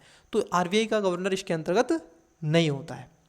ठीक है, वहीं पर आरबीआई आप देखोगे जो बैंक ब्यूरो है बीबी, ये सार्वजनिक क्षेत्र बैंकों के अध्यक्षों की क्या करता है, चयन करता है, उनको संस्तुति देता है। उसके साथ साथ सार्वजनिक क्षेत्र के जो बैंक हैं उनकी कार्यनीति, पूंजीवर्धन और योजनाओं के विकास पर भी मदद करने में काम करता है। तो इसलिए करेक्ट आंसर बी हो जाएगा। क्वेश्चन है आपका 65। बताओ, अब देखो क्वेश्चन आपके लिए जरूरी है कि नहीं। तो आरबीआई आपके लिए बहुत जरूरी है। आरबीआई को 360 डिग्री पढ़ें, मनी पढ़ें, ठीक है, repo rate, reverse repo rate, ये सारे कॉन्सेप्ट अच्छे से पढ़ें। मनी मार्केट पूरा पढ़ें, कैपिटल मार्केट पढ़ें, ठीक है, बैलेंस ऑफ पेमेंट पढ़ें। ये कह रहे हैं परिवर्तनीय बॉन्ड। अब देखो परिवर्तनीय बॉन्ड पर क्वेश्चन है और ये मैं कहूँगा इजी एंड पीजी वाले क्वेश्चन में इसको रख दो मेरे अकॉर्डिंग। तो बाकी का आपकी तैयारी के ऊपर डिपेंड करता है आपने कितना। तो परिवर्तनीय बॉन्ड के बारे में पूछा है तो दो स्टेटमेंट है। पहला, चूंकि बॉन्ड को इक्विटी के लिए बदलने का विकल्प है, परिवर्तनीय बॉन्ड अपेक्षाकृत कम ब्याज दर का भुगतान करते हैं। ये बात सही है। देखो परिवर्तनीय बॉन्ड क्यों लाया गया, क्योंकि आप इक्विटी में भी उसको कन्वर्ट कर सकते हैं, ठीक है। तो यहाँ पर ये सही हो जाएगा। इक्विटी के लिए बदलने का विकल्प बॉन्ड धारक को बढ़ती हुई उपभोक्ता कीमतों से संलग्नता, मतलब कि आप देखोगे इंडेक्सेशन की मात्रता प्रदान करता है। तो बात एकदम सही है। तो यहाँ पर दोनों सही है, मतलब कि सी इसका करेक्ट आंसर हो जाएगा। इंग्लिश वाले बच्चे आप भी इसका करेक्ट आंसर दें, क्योंकि हम सभी बच्चों को एक साथ लेके चलते हैं। हमारा उद्देश्य सभी का साथ, सभी के विकास की बात करते हैं। जो भी स्टूडेंट्स टेस्ट सीरीज लेना चाहता है तो आपको 1000 रुपीज़ में 15 टेस्ट आपको प्रोवाइड करवाए जा रहे हैं दृष्टि IAS के, ठीक है। टेलीग्राम का आपको लिंक दे के रखा है डिस्क्रिप्शन में, आप वहाँ पर विजिट कर सकते हैं। क्योंकि एजुकेशन बायर की तरफ से कुछ समय के लिए वो, ठीक है, पेड कर दी गई है। कुछ अपनी सबकी अपनी प्रॉब्लम होती है बच्चे, ठीक है। चलिए क्वेश्चन नंबर देखिएगा, क्योंकि आप अब मान लीजिए आप दृष्टि IAS की टेस्ट सीरीज लोगे तो कितने दोगे, 10,000 रुपये दोगे बच्चे। तो आप 1,000 दीजिए और फुल टेस्ट सीरीज आप लीजिए 1,000 में, ठीक है। 15 टेस्ट आपको मिल रहे हैं, जरा सोचिएगा 2,000 में आपको फुल टेस्ट सीरीज, कितना ही लोगे, 80% छूट पर आपको चीज़ें मिल रही हैं, ठीक है। चलिए, एशियाई अवसंरचना निवेश बैंक, एशियन जो इंफ्रास्ट्रक्चर बैंक है उसके बारे में पूछ रहे हैं। दूसरे में कह रहे हैं कि प्रक्षेप पात्र प्रौद्योगिकी नियंत्रण अथवा मिसाइल टेक्नोलॉजी कंट्रोल रिजीम संघाई सहयोग संगठन। देखो आप देखोगे संघाई जो कोऑपरेशन ऑर्गेनाइजेशन है, पूछा भारत उपयुक्त में से किनका या किसका सदस्य है। आपको बताना है बच्चे भारत किस किस का सदस्य है, जरा बताइएगा। देखो आप इस बात की तो गारंटी ले सकते हो, गारंटी लो। भारत आप देखोगे जो एशियाई इन्वेस्टमेंट आपकी, देखो AIIV इसका तो सदस्य है बिल्कुल, और दूसरा सबसे बड़ा शेयर धारक भी है भारत। और तीसरा, अब मैं कहूँगा ये पहला और तीसरा 100% है, क्योंकि 2017 में भारत इसमें शामिल हुआ था, 18 में पाकिस्तान हुआ था, ठीक है। SCO और SCO भी शंघाई कोऑपरेशन जो ये भी एक्सपेंड हो रहा है। देखो अभी हाल ही के दिनों में आपको एक दृश्य देखने को मिलेगा कि लगभग सभी ऑर्गेनाइज एक्सपैंड कर रहे हैं। तो देखो यहाँ पर 1 और 3 देखो कहीं है, 1 और 3 आपको दिख रहा है, नहीं केवल D में दिख रहा है। तो D इसका करेक्ट आंसर है। D इसका करेक्ट आंसर है कि भारत जो मिसाइल आपकी टेक्नोलॉजी कंट्रोल रिजीम है, इसका भी भारत एक सदस्य के रूप में जाना जाता है। Got it. चलिए नेक्स्ट, ये क्वेश्चन था वियतनाम के ऊपर क्वेश्चन पूछा गया था, उसके आधारभूत पर और करंट अफेयर से रिलेटेड ये क्वेश्चन था बच्चे। हालांकि इसको इजी नहीं कहोगे, कठिन क्वेश्चन है, परंतु फिर भी आइए देखने का प्रयास करते हैं। देखो क्वेश्चन नंबर 67, हाल ही के वर्षों में वियतनाम विश्व में सबसे तेजी से बढ़ती हुई अर्थव्यवस्थाओं में से एक रहा है। जी हाँ, ये 2000 आपको देखोगे 22 में, 21 के लास्ट में, क्योंकि कोविड पैंडेमिक जब समाप्त हुआ था तो ये चीज़ें देखने के लिए मिली थी। वियतनाम का नेतृत्व बहुदलीय राजनीतिक नहीं बहुदलीय राजनीतिक व्यवस्था से होता है, ये तो गलत है, बकवास कर रहे हैं। अब देखो दूसरा स्टेटमेंट कट करो, आपका अब आंसर ईजी निकल आएगा। अब आपको ये श्योर हो गया पहला पक्का है, तो पहला पक्का आंसर देखो ये है। तीसरा सही है इसमें, क्योंकि वियतनाम का आर्थिक विकास विश्वव्यापी आपूर्ति श्रृंखलाओं के साथ इसके एकीकरण और निर्यात पर मुख्य ध्यान देने से जुड़ा है। क्योंकि ये एक्सपेंड आपने एयरवर्ड्स यूज की है, वियतनाम, मेड इन वियतनाम। कई जो मोबाइल फ़ोन आप यूज करते हैं उसमें मेड इन वियतनाम, कई आप एयरफोन यूज करते हैं, चार्जर, एडाप्टर, लैपटॉप के डिवाइस, बहुत सारी चीज़ें बच्चे इलेक्ट्रिकल, जिसमें मैं आपके क्लास ले रहा हूँ, माइक, जो भी बहुत सारी चीज़ें, ये मेड इन वियतनाम, बहुत ज़्यादा इसने काम किया इसमें। लंबे समय से वियतनाम की निम्न श्रम लागतों और स्थिर विनिमय दरों ने वैश्विक निर्माताओं को आकर्षित किया और यहाँ पर इन्वेस्टमेंट भी हुआ है बहुत ज़्यादा, ठीक है, वियतनाम में। तो इसलिए आप देखोगे पहला, तीसरा, चौथा इसका करेक्ट आंसर हो जाएगा, ठीक है। क्या हो जाएगा? Correct answer option number C हो जाएगा।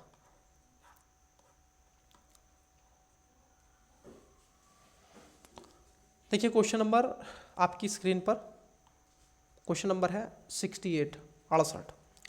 भारत में निम्नलिखित में से मुद्रास्फीति को नियंत्रित कर कीमत स्थिरता बनाए रखने के लिए उत्तर दिए। अब बच्चे देखो, जो मुद्रास्फीति मैंने कहा ना आपके लिए बहुत जरूरी है, आपको हेडलाइन इन्फ्लेशन पता हो, कोर इन्फ्लेशन पता हो, इन्फ्लेशन पता होना चाहिए, कॉस्ट पुश इन्फ्लेशन क्या होता है, डिमांड पुश इन्फ्लेशन क्या होता है, डिमांड पुल। तो ये सब आप कॉन्सेप्चुअली आप इनको समझोगे तो चीज़ें आपके लिए इजी हो जाएंगी।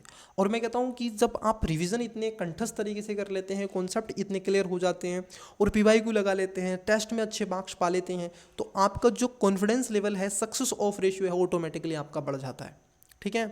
सीसैट को थोड़ा सा फोकसली बहुत अच्छे से इसके लिए यूपीएससी के क्वेश्चन पेपर बिल्कुल सोल्व करें, अच्छे से करें, ठीक है। अब देखिए मुद्रास्फीति को कौन करता है बताओ नियंत्रित, तो कौन करेगा? डी इसका भारतीय रिजर्व बैंक करता है। आपने देखा नहीं है?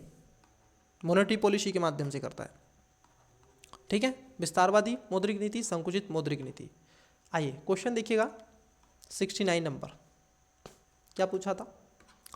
नॉन फंजिबल टोकन्स, जिसको नॉन फंजिबल टोकन्स एनएफटी कहते हैं, अब उसके बारे में 3 स्टेटमेंट देके आपसे क्वेश्चन पूछ लिया गया। ये कह रहे हैं आपसे कि वे भौतिक परिसंपत्तियों के अंकीय निरूपण को सुकर बनाते हैं, डिजिटल मतलब कि रिप्रेजेंटेशन, ठीक है, तो बात एकदम सही है। वे अनियन क्रिप्टोग्राफी टोकन्स हैं जो किसी ब्लॉकचेन में क्या होते हैं, विद्यमान होते हैं, ब्लॉकचेन टेक्नोलॉजी आपने पढ़ा है। उनका तुल्यता पर व्यापार या विनिमय किया जा सकता है और इसलिए उनका वाणिज्यिक लेन देन के माध्यम से इस्तेमाल किया जा सकता है। देखो, क्योंकि अब ये चीज़ें ब्लॉकचेन से जुड़ी हुई हैं, डिजिटलाइज चीज़ें हैं, तो नॉन फंजिबल टोकन्स जो होता है वो डिजिटल के रूप में काम करता है, तो आप वाणिज्यिक लेन देन के लिए इसका इस्तेमाल कर सकते हैं ऐसे माध्यम के रूप में। तो ये थोड़ा सा रिस्की है और ये खासतौर पर मार्केट पर ज़्यादातर इसका होता है, हालांकि इसका रेगुलेशन भी होता है। तो यहाँ पर तीसरा स्टेटमेंट आपका गलत है। अब देखो, जैसे ही तीसरा स्टेटमेंट गलत है, आंसर बी नहीं होगा, सी नहीं होगा, डी नहीं होगा, क्या बचा? देखो बच्चे, आंसर निकालने के लिए मैं आपको बता रहा हूँ एक ट्रिक। आप उसमें से गलत को हटाइए, आप उसमें से हमेशा गलत हटाइए, तो आप सही तक अपने आप पहुँच जाएंगे, ठीक है। ऐसे ही अपनी लाइफ से बच्चे क्या करें, गलत व्यक्तियों को हटा दीजिए, आप सही तक ऑटोमेटिकली पहुँचते चले जाएंगे। देखिएगा ना आपकी लाइफ में कौन गलत व्यक्ति है, कौन है जो आपके ग्राफ को नीचे खींचता है, ऐसे व्यक्तियों से दूर रहें। क्वेश्चन नंबर 71 निम्नलिखित भारत में निम्नलिखित में से एक उन फैक्ट्रियों में जिनमें कामगार नियुक्त हैं औद्योगिक विवादों, समापनों, छटनी और कामबंदी के विषय में सूचनाओं को संकलित करता है, कौन करेगा? इजी एंड पीजी क्वेश्चन है, इसका तो आंसर आप ही दे सकते हैं। ये कह रहे हैं केंद्रीय सांख्यिकी कार्यालय, उद्योग संवर्धन, आंतरिक व्यापार विभाग, श्रम ब्यूरो, राष्ट्रीय तकनीकी जनशक्ति सूचना प्रणाली। ये बहुत इजी क्वेश्चन है, तो इसका राइट आंसर आप कमेंट्स करें, देखते हैं कितने बच्चे देंगे।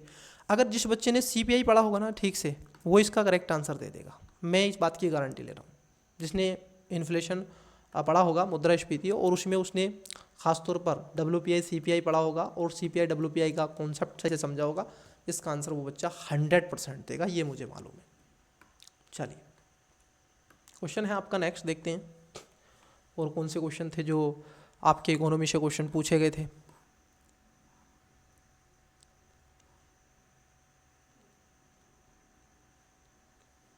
एक क्वेश्चन देखिएगा 74 नंबर, आपको क्वेश्चन तो विजिबल हो ही रहा है। 74 क्वेश्चन है क्या? भारत स्वच्छता गठबंधन धारणीय स्वच्छता को संवर्धित करने वाला प्लेटफॉर्म है और भारत सरकार तथा विश्व स्वास्थ्य संगठन द्वारा इसका वित्त पोषित होता है। अब मुझे बताओ, क्या इसका आपको लगता है कि इसका वित्त पोषण होता है और यहाँ से इसको पैसा वैसा मिलता है क्या? देखो ध्यान रखना, ये स्वच्छता के लिए तो काम करता है, लेकिन विश्व स्वास्थ्य संगठन द्वारा इसको कोई वित्त पोषण नहीं मिलता है। और ध्यान रखोगे, जो WHO है, वर्ल्ड हेल्थ ऑर्गेनाइजेशन, ये कोई फंड वगैरह नहीं देता है, किसी को मनी प्रोवाइड ये नहीं करवाता है, ठीक है। तो ये पहला तो गलत है, पहला गलत है आंसर ए, और आंसर सी तो 100% नहीं होगा। अब 50-50 हो गया, पढ़ो दूसरा। राष्ट्रीय नगर कार्य संस्थान भारत सरकार में आवास एवं शहरी कार्य मंत्रालय का शीर्ष निकाय है और यह शहरी भारत की चुनौतियों का समाधान करने के लिए नवप्रवर्तन हल उपलब्ध कराता है। ये गलत है, क्योंकि शहरी कार्य मंत्रालय इसके लिए निकाय संस्थाई के रूप में काम नहीं करेगा। एक तरफ आप उसकी बात कर रहे हैं राष्ट्रीय। अब देखो ये आपका सेकंड वाला भी गलत है, तो करेक्ट आंसर क्या है? ऑप्शन नंबर डी हो जाएगा। दोनों बातें यहाँ पर गलत हो जाएंगी। ये और भी इजी क्वेश्चन था, ठीक है। ये भी क्या था आपका? इजी क्वेश्चन था, 75 नंबर। ये ऐसा था कि वन लाइनर, एकदम रट्टा मार हो जा पार। निम्नलिखित में से कौन सा एक पर्यावरण संरक्षण अधिनियम, देखो जो आपका पर्यावरण संरक्षण अधिनियम 1986 का है, अब उसके तहत कुछ गठित किया गया था। कौन सा संगठन था बच्चे जो गठित किया गया था? जैसे ये कह रहे हैं आपसे केंद्रीय जल बोर्ड, जल आयोग, केंद्रीय भूजल बोर्ड, केंद्रीय भूजल प्राधिकरण, राष्ट्रीय जल विभाग, विकास अभिकरण। बताओ, ये भी इजी एंड पीजी क्वेश्चनों में। तो ये उस समय जो आपका पर्यावरण संरक्षण अधिनियम के तहत में 1986 में केंद्रीय भूजल जो आपका प्राधिकरण है ये किया गया था। कई बच्चों ने इसका दिया था आंसर बी, ये नहीं है बच्चे, सी इसका करेक्ट आंसर हो जाएगा, ठीक है। चलिए, ये IR से क्वेश्चन आया था, संयुक्त राष्ट्र, ठीक है। ये IR से क्वेश्चन आया था संयुक्त राष्ट्र से। चाय बोर्ड से क्वेश्चन आया था, देखिएगा 79 नंबर का क्वेश्चन क्या था चाय बोर्ड से। चाय बोर्ड पर विचार करवा रहा है और आपसे 79 में पूछ रहा है क्या है। आइए देखते हैं 79 को, चाय बोर्ड के बारे में। कह रहे हैं कि यह एक सावधिक निकाय है, मतलब कि किसी एक्ट के माध्यम से इसको लाया गया। तो जी हाँ, ये एक्ट के माध्यम से लाया गया, तो पहला स्टेटमेंट सही है। पहला सही है तो आंसर बी और सी हटा दो। अब या तो आंसर आपका ए होगा या फिर आंसर डी होगा। अब आपको 3 भी पढ़ना पड़ेगा, 4 भी, लेकिन 2 नहीं पढ़ना है। यह कृषि किसान कल्याण मंत्रालय द्वारा नहीं, ये कृषि, ये कॉमर्शियल मिनिस्ट्री के तहत आता है बच्चे, तो ये तो वैसे ही गलत है। चाय बोर्ड का आप देखोगे प्रबंधन कार्यालय बेंगलुरु में। मुझे बताओ, चाय बेंगलुरु में ज़्यादा होती है? चाय का नहीं है, कॉफ़ी का है यहाँ पर। किसका है? कॉफ़ी का है यहाँ पर, चाय का नहीं बच्चे, तो ये गलत हो गया। इस बोर्ड के आप देखोगे दुबई और मॉस्को, जो मॉस्को में विदेशी कार्यालय भी हैं, क्योंकि वहाँ पर दुबई में चाय और उसके साथ साथ जो मॉस्को है, ठीक है, आपका रशिया, वहाँ पर भी है। तो इसका जो करेक्ट आंसर हो जाएगा ऑप्शन नंबर, आप देखोगे correct answer option number D हो जाएगा। इसका जो मुख्यालय है ना वो असम में, क्योंकि चाय, अब देखो 2022 में कॉफ़ी से और चाय से क्वेश्चन पूछ लिया गया एकदम, तो है कि नहीं? बताओ, ये बहुत ज़रूरी होता है आपको करना। यहाँ से चीज़ें होती हैं कि सर एग्रीकल्चर से कौन सा क्वेश्चन बनेगा, कैसा क्वेश्चन बनेगा, तो ऐसे क्वेश्चन बनते हैं बच्चे। और देखते हैं, शायद यहाँ से और कोई क्वेश्चन पूछेगा तो हम आपके साथ में डिस्कस करेंगे। 22 का पेपर है बच्चे, ये आपको पुनः बता दिया जाता है बार बार कि ये जो पेपर हम देख रहे हैं ये कब का देख रहे हैं? 2022 UPSC का क्वेश्चन पेपर है। इससे हमें ये पता चल रहा है, हम एक ट्रेड एनालिसिस कर रहे हैं कि क्वेश्चन कैसे आते हैं, किन विषयों पर हमें फोकस करना चाहिए अगर हम इकोनॉमी कर रहे हैं। और इकोनॉमी का वर्डन लगभग आप देखोगे 20% है आपके प्रॉब्लम्स की परीक्षा में, डायरेक्टली इनडायरेक्टली 20% है, ठीक है। 15 से 20 क्वेश्चन आपके बनते हैं और 40 से 50% क्वेश्चन आपका जो बर्डन है, मैं आपको बता दूं 40 से यही क्वेश्चन थे आपके जो पूछे गए थे, ठीक है, इकोनॉमी से। अब हम चलते हैं, पेपर आपका ये 22 का था, 23 के पे चलते हैं बच्चे। जो 23 के पेपर में देखते हैं, 1 सेकेंड, चलिए, तो ये 22 का था। अब देखते हैं 23 के, 2023 में क्या क्या क्वेश्चन पूछे गए थे। चलिए, आपको देखिए 2023 का पेपर विजिबल हो रहा है, ठीक है, ये 2023 का पेपर है UPSC का। अब 2023 के पेपर में हम बच्चे आपसे जो चर्चा करेंगे वो इकोनॉमी के क्वेश्चन देख रहे हैं, है कि नहीं? तो इसमें कौन से क्वेश्चन ऐसे हैं और किस किस से आए, तो मैं कहूँगा लगभग 5 से 6 टॉपिक्स आपको ऐसे हैं जो इकोनॉमी में कवर करने ले चाहिए, क्योंकि ये टॉपिक बहुत ज़रूरी है, ठीक है। क्या है? ये टॉपिक बहुत ज़रूरी है आपकी परीक्षा के लिए भी और आपके लिए भी। अब देखो, जब आप परीक्षा देने जा रहे हैं और आपको कॉन्फिडेंस है ही नहीं कुछ भी कि क्या होगा, तो वो थोड़ा सा रिस्की होता है फिर। तो इसलिए उन टॉपिक्स को आप कर लें जो UPSC में मल्टीपल टाइम पूछे गए हैं और पूछे जाते हैं। तो चलिए आइए देखते हैं। ठीक है, 2023 में यूपीएससी में इकोनॉमी में कहाँ कहाँ से क्वेश्चन पूछे थे। चलिए देखिए पहला, ये कुछ क्वेश्चन है पहले, लेकिन ये आपके एग्रीकल्चर से, ये इरिगेशन वाले सेक्टर से कुछ क्वेश्चन पूछे गए हैं। जैसे देखो क्वेश्चन नंबर 4 देखो पहले, तो आइए क्वेश्चन नंबर 4 देखिएगा, क्योंकि एग्रीकल्चर से थोड़ा पार्ट जरूर आता है इकोनॉमी में, तो हम उसको कवर कर लेते हैं यहाँ से। देखो, निम्नलिखित कथनों पर विचार करें। अब 3 स्टेटमेंट है। अब देखो अभी तक के इतिहास में क्या है ना, जब से यूपीएससी का पेपर हुआ है तो 2023 का पेपर सबसे ज़्यादा टफ और डिफिकल्ट था। ठीक है, और इसको मैंने क्वालिफाई आसानी से किया था, मैं आपको बता रहा हूँ, इजीली। टफ था लेकिन ये बहुत टफ था, लेकिन इसके अंदर कुछ चीज़ें आपको मिलेंगी हिंट्स के रूप में जो आपको पास करवाने के लिए हैं। अब कैसे करना है, क्योंकि देखो वहाँ पर क्या है ना, 2 चीज़ें होती हैं, या तो आप टफ देख करके डर जाओ, या फिर उस टफ में भी अपने आप का अच्छा परफॉर्म कर लो। क्योंकि टफ केवल आपके लिए पेपर नहीं होता है बच्चे, ये पूरे बच्चों के लिए होता है। जितने भी एस्पिरेंट्स उसमें पार्टिसिपेट कर रहे हैं, ठीक है, पेपर दे रहे हैं, तो उनके लिए भी, आपके लिए भी, तो सबके लिए ये। तो उसी में नर्वस ना होकर के अच्छे से हम अगर परफॉर्म कर दें तो हमारा स्कोर आ जाता है।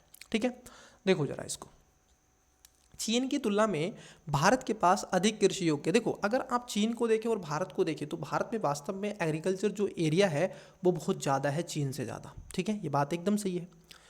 चीन की तुलना में भारत में सिंचित क्षेत्र का अनुपात भी अधिक है, मतलब कि जो सिंचाई है वो भी ज़्यादा है। बिल्कुल, आप देखोगे गंगा यमुना का क्षेत्र और दक्षिण भारत की नदियाँ, उत्तर भारत में सिंधु, गंगा, ब्रह्मपुत्र, देख रहे हो आप कितना बड़ा बेल्ट है। और चाइना में आप देखोगे ना, चाइना का केवल कुछ ही बेल्ट है, साउथ चाइना वाला जो क्षेत्र है, साउथ ईस्ट वाला जो चाइना है उसके रीजन का आप देखोगे वही है, बस बीजिंग सीजिंग वाला क्षेत्र डेवलप। और बाकी का इधर चले आओ ना आप, तिब्बत के ऊपर बिल्कुल सीधे चाइना में, तो इधर आपको तमाम डस्ट मिलेगा, रेत मिलेगा, ग्लेशियर है, कई चीज़, तो इधर नहीं है इतना। चीन की तुलना में भारत की कृषि में प्रति हेक्टर औसत उत्पादकता दी है, बस यही गलत है।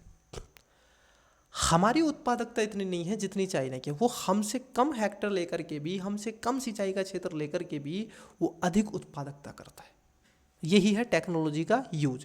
तो तीसरा इसमें गलत है। अब मैं 100% कह सकता हूँ इसका right answer option number B है। 2 इसमें सही है, पहला दूसरा इसका करेक्ट आंसर था। तो ये बच्चे होता है कि 100% में कह सकता हूँ, ये कहाँ से आएगा, ये आपके आता है आपकी स्टडी से। और ये क्वेश्चन ऐसा था, बिल्कुल नया क्वेश्चन था सबके लिए, मिलता नहीं है ऐसे कंपेयर वाला क्वेश्चन, लेकिन ईजी होता है अगर आप थोड़ा बहुत भी सोच लें तो। वही है, आप सोचते कैसे हैं, प्रॉब्लम ये है। आप क्वेश्चन को देख के डर रहे हैं या फिर उसको अटैम्प्ट ले रहे हैं और उसको थोड़ा बहुत अपना माइंड लगा रहे हैं। ठीक है, वो चीज़ें होती हैं।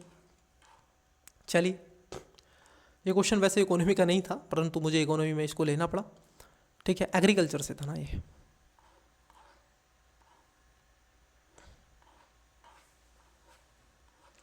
इसमें शायद बीच में कुछ क्वेश्चन पूछे हैं इकोनॉमी के, ज्योग्राफी और इकोलॉजी, एनवायरनमेंट और साइंस एंड टेक। देखो मैं आपको बता दूं, आपको अगर ये 4 पोर्शन अगर आपने तैयार कर लिए ठीक से तो आप बहुत कुछ कर सकते हैं। ये मैं आश्वासन दिला रहा हूँ आपको, बहुत कुछ कर सकते हैं, पेपर क्वालिफाई कर ले जाएंगे, है कि नहीं। चलो आओ देखो, एक क्वेश्चन था आपका, ये कथन वाले थे। देखो क्वेश्चन नंबर 21, पहले क्वेश्चन पढ़िएगा। देखिए आपको क्वेश्चन 21 देखिएगा, कथन पहला देखो क्या कह रहा है। आधारिक संरचना निवेश न्यासों, मतलब कि इन्वेस्ट्स में जमा डिपॉजिट से हुई ब्याज की आय जो उनके निवेश को में वितरित की जाती है, कर से छूट प्राप्त है किंतु लाभांश कर योग्य है। ये बकवास कर रहा है, ये गलत है। उस पर टैक्स आपका लगता है बच्चे, वहाँ पर टैक्स आपको देना ही मांगता है, तो पहला गलत है। अब देखो जब पहला गलत है, अब आंसर आप निकाल लोगे। इसमें देखो कितना ईजी है, इसमें एलिमेंट मेथड बहुत अच्छा लगता है। ये कह रहे हैं दोनों सही है, नहीं। ये कह रहे हैं दोनों सही है, नहीं। ये कह रहे हैं पहला सही है, नहीं। तो पहला गलत है और दूसरा सही है। ईजी है कि नहीं बताओ। ये मेथड उस मेथड से भी ईजी है, अगर आप समझें तब तो। आपको लगता है ही नहीं, कैसे आप रोने लगते हैं। बच्चे रोना नहीं है, क्वेश्चन को समझो, उसकी डिमांड को समझो। देखो क्वेश्चन में कुछ ना कुछ हिंट्स दे के रखा है।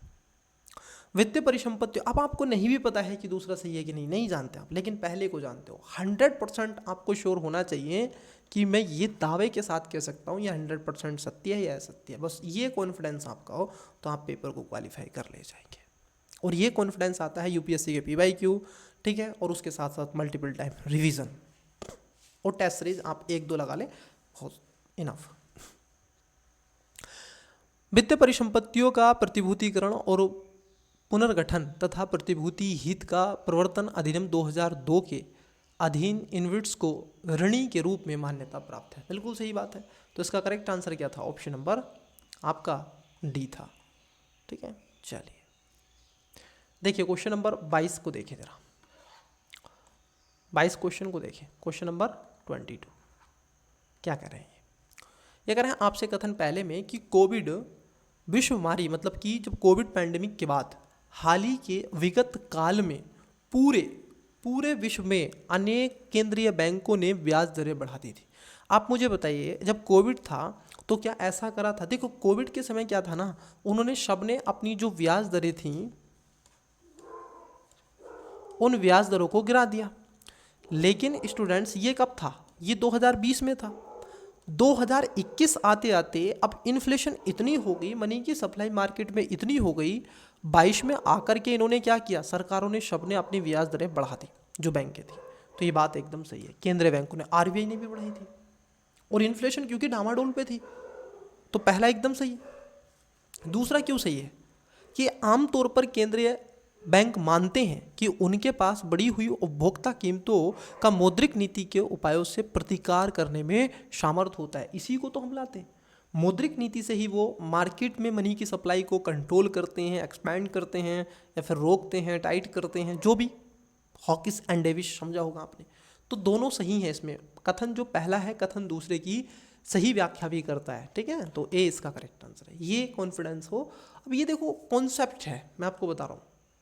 अब मुझे नहीं पता, आई डोंट नो कि आपने किस टीचर से कोचिंग ली है, ठीक है, और कितने आपके बेसिकली फंडामेंटल्स क्लियर है। अगर देखो आपके फंडामेंटल क्लियर नहीं है, मैं आपको बिल्कुल बता रहा हूँ एकदम, तो आप कोचिंग ले लीजिएगा। अब नहीं, अगर आप इस बार दे रहे हैं अटेम्प्ट्स तो दो, पूरा 100% दो अपना, फिर उसके बाद आप देखिए बाद में आपको क्या रिजल्ट मिलता है, उसके अकॉर्डिंग आप ले डिसीजन। ठीक है, जो भी आपको लगता है मैं आपको निःशुल्क में प्रोवाइड करवाऊंगा। ठीक है, क्लासेस इसी एजुकेशन वायर पर, और वो पूरा कंटेंट प्रोवाइड करवाऊंगा, वो सारी चीज़ें बहुत फ्री में आपको दूंगा मैं, ये बात था हकीकत है। ठीक है, कुछ प्राइस लिया जा सकता है, मान लीजिए अगर आपसे 1500 रुपये ले भी जा सकते हैं तो क्या हो सकता है उसमें। बस देखिए क्वेश्चन जरा समझो। भारतीय रिजर्व बैंक की निम्नलिखित में से किस एक गतिविधि को वंध्यकरण, मतलब कि आप देखोगे स्टेरिलाइजेशन के एक भाग के रूप में माना जाता है? वंध्यकरण किसको माना जाता है? आरबीआई क्या काम करता है? आपने देखा होगा जब रिजर्व बैंक गतिविधि वंध्यकरण क्यों करेगा, इसको बोलते हैं स्टेरिलाइजेशन। स्टेरिलाइजेशन तो ये क्या करता है? Open market operation. इसमें क्या होता है? जीसेक का क्रय विक्रय होता है, दैट इज ही।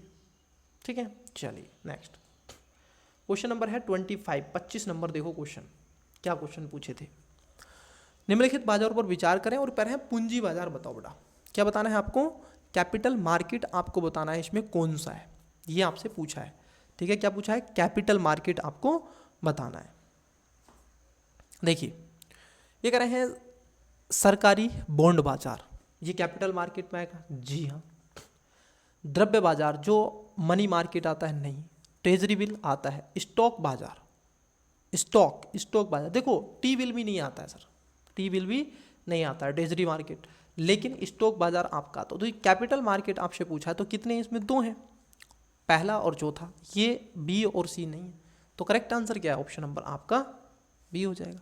तो ये इजी है। अब देखो इसमें कोई ऐसा नहीं है इसमें कहीं से कुछ लगाना पड़ेगा आपको, केवल आपको कॉन्सेप्ट आपके क्लियर होंगे तो आप इसका आंसर दे दोगे। बात ये है बस।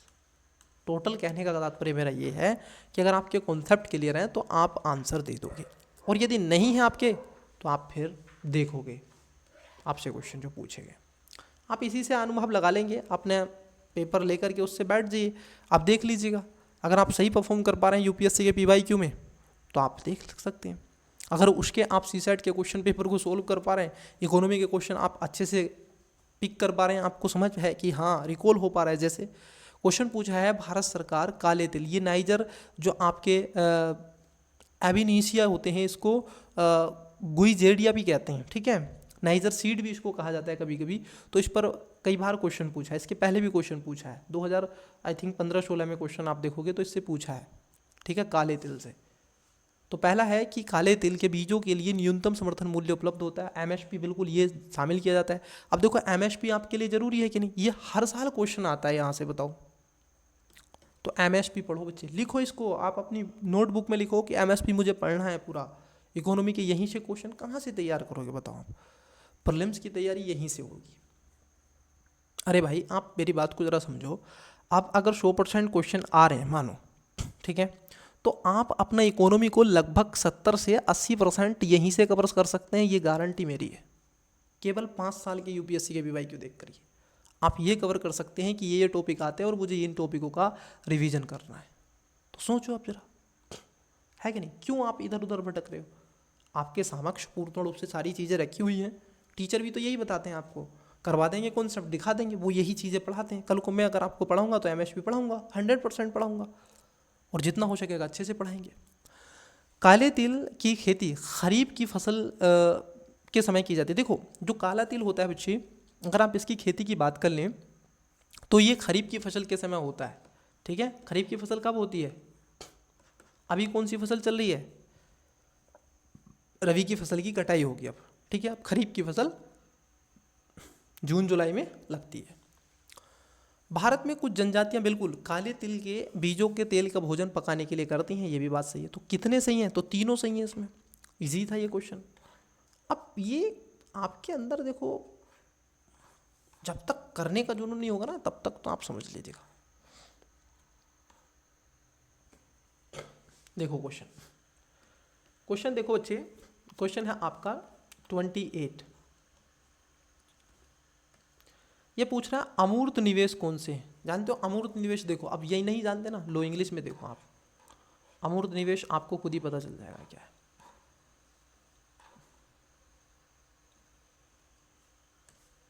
How many of the above are concurrents intangible investment? Intangible, अब देखो इनटेजिबल जो आपका इन्वेस्टमेंट है उसके बारे में पूछा गया है, इनटेजिबल, तो इसको बोलते हैं अमूर्त निवेश। अब बताओ कौन कौन से इसमें अमूर्त निवेश आपको लगते हैं, कौन कौन से लगते हैं? जैसे अमूर्त कौन सा है? ब्रांड की पहचान, माल की सूची और ग्राहकों की डाक सूची इसके अंदर नहीं आती है। जो बौद्धिक संपदा अधिकार आता है वो आता है। तो पहला, दूसरा, तीसरा, चौथा नहीं आता है, सी इसका करेक्ट आंसर है। तो अब बताइए कहाँ से ये क्वेश्चन बन रहे हैं, सोचो इनका सोर्स कहाँ से है, उस सोचो तो आपको समझ में आए।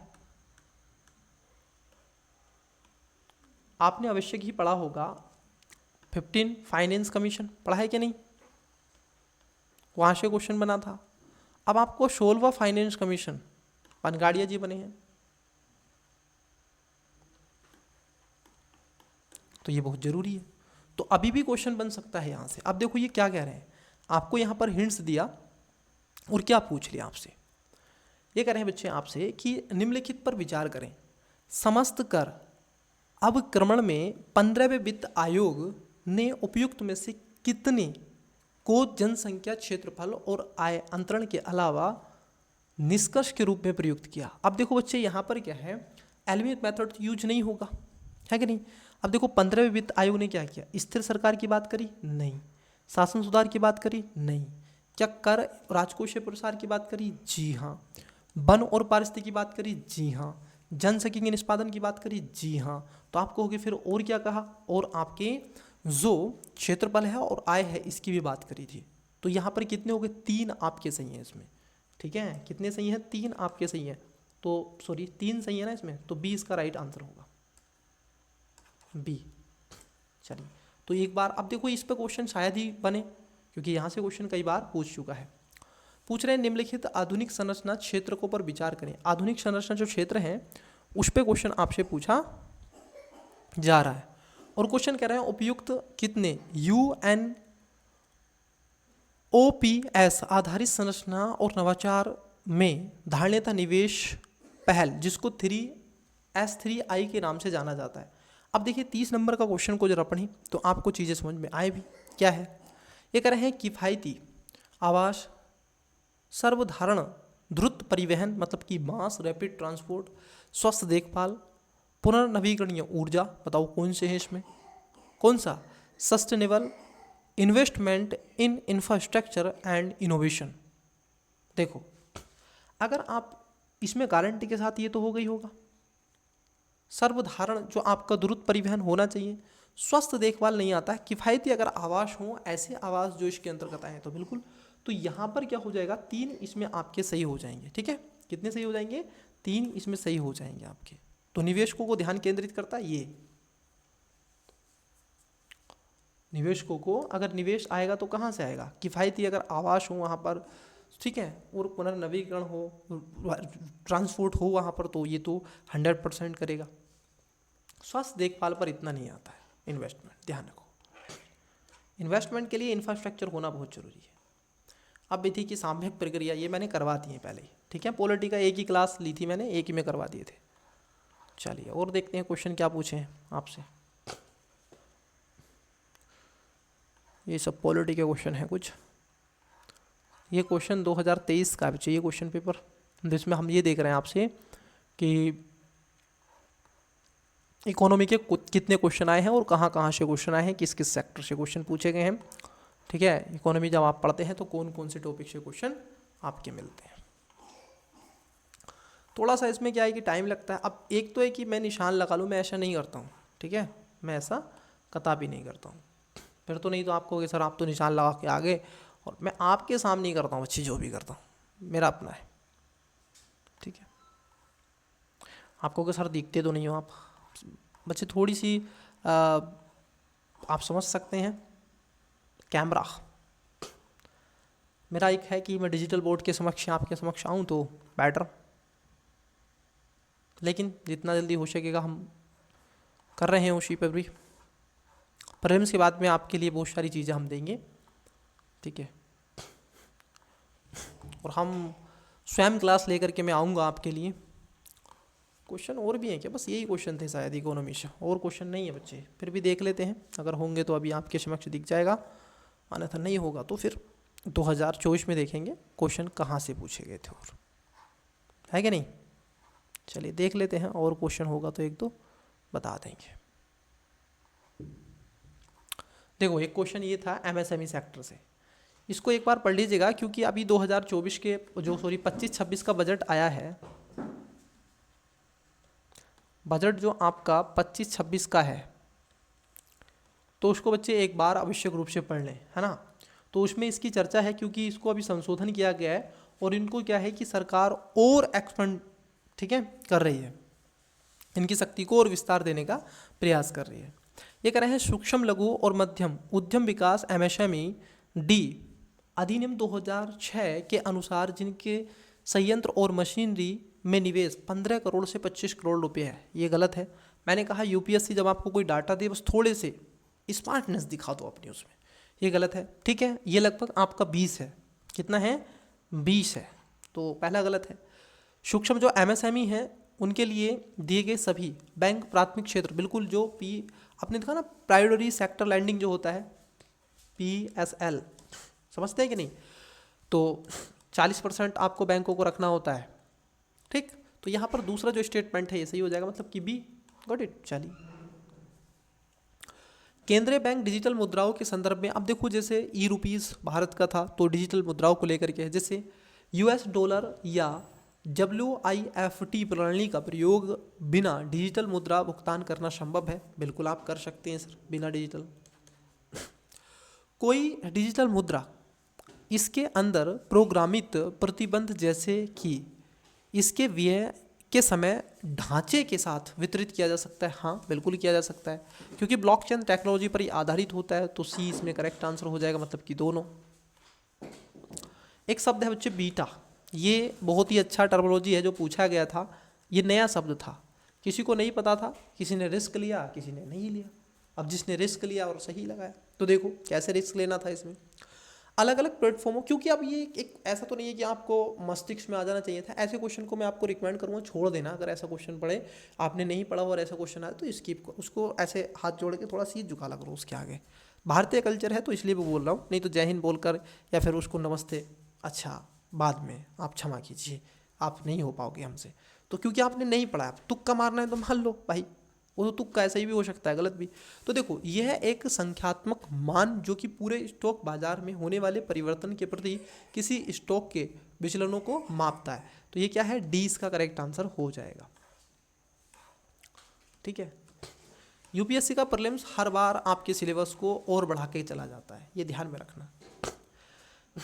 देखो सेल्फ हेल्प ग्रुप से क्वेश्चन पूछा गया था, 74 नंबर क्वेश्चन देखिएगा। क्वेश्चन क्या है, ये कह रहे हैं सेल्फ हेल्प ग्रुप कार्यक्रम मूलतः भारतीय स्टेट बैंक द्वारा वित्तीय रूप से वंचितों को लघु ऋण प्रदान प्रारंभ किया गया था। बिल्कुल सेल्फ हेल्प ग्रुप को बहुत ज़्यादा है, जो एसबीआई था उसने खासतौर पर मुद्दा उठाया था इसको, और इसी को जैसे महिला बैंक बना था अब तो उसमें मर्ज कर दिया गया।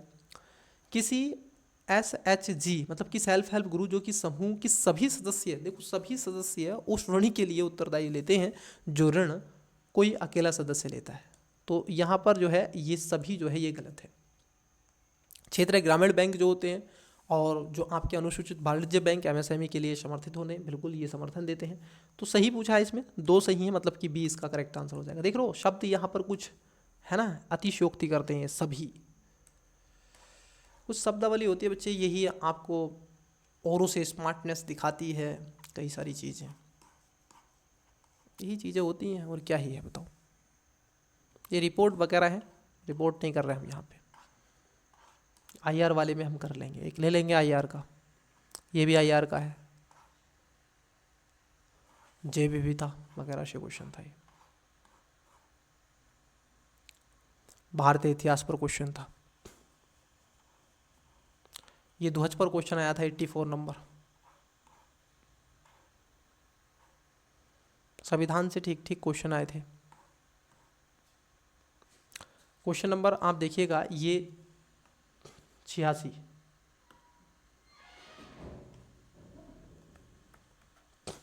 निम्नलिखित कथनों पर विचार करें। पहला कथन है स्विट्जरलैंड मूल्य के आधार पर स्वर्ण के अग्रणी निर्यातकों में से एक है। मतलब कि जो स्विट्जरलैंड है आपका, ठीक है, इसमें क्या है, निर्यात बहुत ज़्यादा होता है किसका, स्वर्ण का। और क्या ये पहले स्थान पर आता है, उसके बारे में आपसे पूछ रहे हैं, क्या ऐसा है बताओ। जी हाँ, ये स्वर्ण अग्रणी है, निर्यातक यहाँ से बहुत ज़्यादा होता है। लेकिन ये कह रहे हैं कि विश्व का दूसरा विशालतम स्वर्ण रिजर्व है, तो ये आपका गलत हो जाएगा। पहले स्थान पर आता है आपका अमेरिका और दूसरे पर आता है चाइना। चाइना में स्वर्ण बहुत है, ध्यान रखना बच्चे, बहुत है, इसने बहुत स्टोर कर रखा है स्वर्ण को, ठीक है, बहुत परचेज किया है, तो ये दूसरा गलत है। अब देखो दूसरा गलत है तो कैसे एलिमिनेट मेथड लगेगा आपका, देखो ये कह रहे हैं दोनों सही है, नहीं, ये कह रहे हैं दोनों सही है, नहीं, ये कह रहे हैं यहाँ पर दूसरा सही है, दूसरा गलत है। कथन आपका सी है, पहला सही है किंतु दूसरा गलत है। तो ये तरीका होता है, इसमें भी आप लगा सकते हैं, लेकिन आपको है मुद्दा कि आप देखते किस तरीके से, देखने का चश्मा बस है आपका। अगर आप देख पाते हैं क्वेश्चन का आंसर तो देख पाते, नहीं देख पाते तो भाई हार्ड तो लगेगा कोई भी मेथड। और देखो मैं कहूँगा अगर इतना ही ईजी होता यूपीएससी का एग्जाम तो सब कलेक्टर बन जाते हैं कि नहीं, तो ध्यान रखो इस चीज़ को भी। 88 नंबर देखो, कथन वाला ही है ये भी, वस्तुओं के वैश्विक निर्यात में भारत का योगदान 3.2 है। मैंने जब आपको अभी टेस्ट नंबर जो हुआ था इकोनॉमी का अभी मैंने करवाया था बच्चे, तो उसमें बड़े अच्छे से मैंने आपको चीज़ें बताई थी, ठीक है, बड़े अच्छे से आपको चीज़ें बताई थी, कहीं 20% कहीं कुछ। तो डाटा जो आता है ना, मैं हमेशा कहता हूँ जब भी कोई डाटा है ना यूपीएससी के एग्जाम में, बस उसको थोड़ा सा ऐसे घुमा के मार्क कर दो और कहो तुमसे मुलाकात तो नहीं हुई है, आप कहाँ से आ गए। अगर मान लीजिए मैं एक और बात बता दूँ, यहाँ पर क्या है, वस्तुओं के वैश्विक निर्यात में भारत का निर्यात 3.2% है। अगर आपसे वो कह देता लगभग, क्या कह देता आपसे, लगभग, अगर वो कह देता, क्या कह देता, लगभग, तो जी हाँ लगभग में थोड़े से चांसेस आपके 80% तक बढ़ जाते। तो पहला गलत है। अब देखो जैसे ही पहला गलत हुआ आप आंसर इसका यूँ ही निकाल लोगे। कह रहे हैं दोनों कथन सही है, नहीं, दोनों सही है, नहीं, कथन पहला सही है, नहीं, कथन पहला गलत है, दूसरा सही है। मुझे नहीं भी पता ना दूसरा क्या, लेकिन मैं 100% दावा करता हूँ कि ये गलत है। भारत में कार्यरत अनेक स्थानीय कंपनियां एवं भारत में कार्यरत कुछ विदेशी कंपनियों ने भारत के उत्पादन आधारित प्रोत्साहन, जो आप देखोगे प्रोडक्शन लिंक्ड इनिशिएटिव योजना का लाभ उठाया। बिल्कुल सही बात है, बिल्कुल लाभ उठाया, क्यों नहीं उठाएंगे भाई। तो इसमें दूसरा कथन आपका सही है।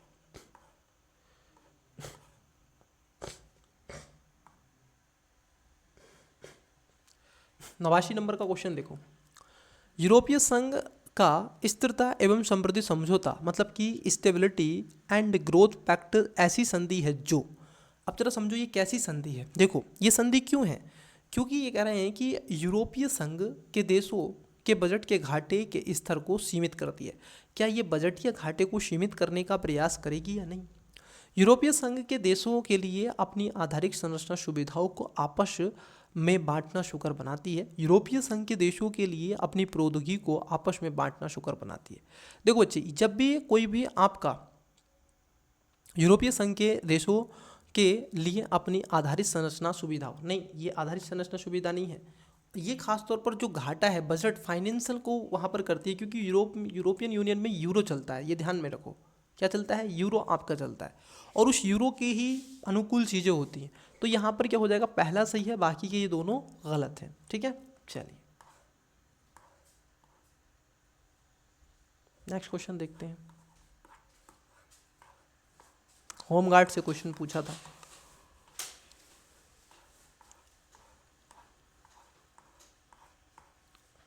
कुछ क्वेश्चन अगर और होंगे तो हम उस पर भी आपसे चर्चा कर ही रहे हैं। ये ऐसे खेल वगैरह से क्वेश्चन थे।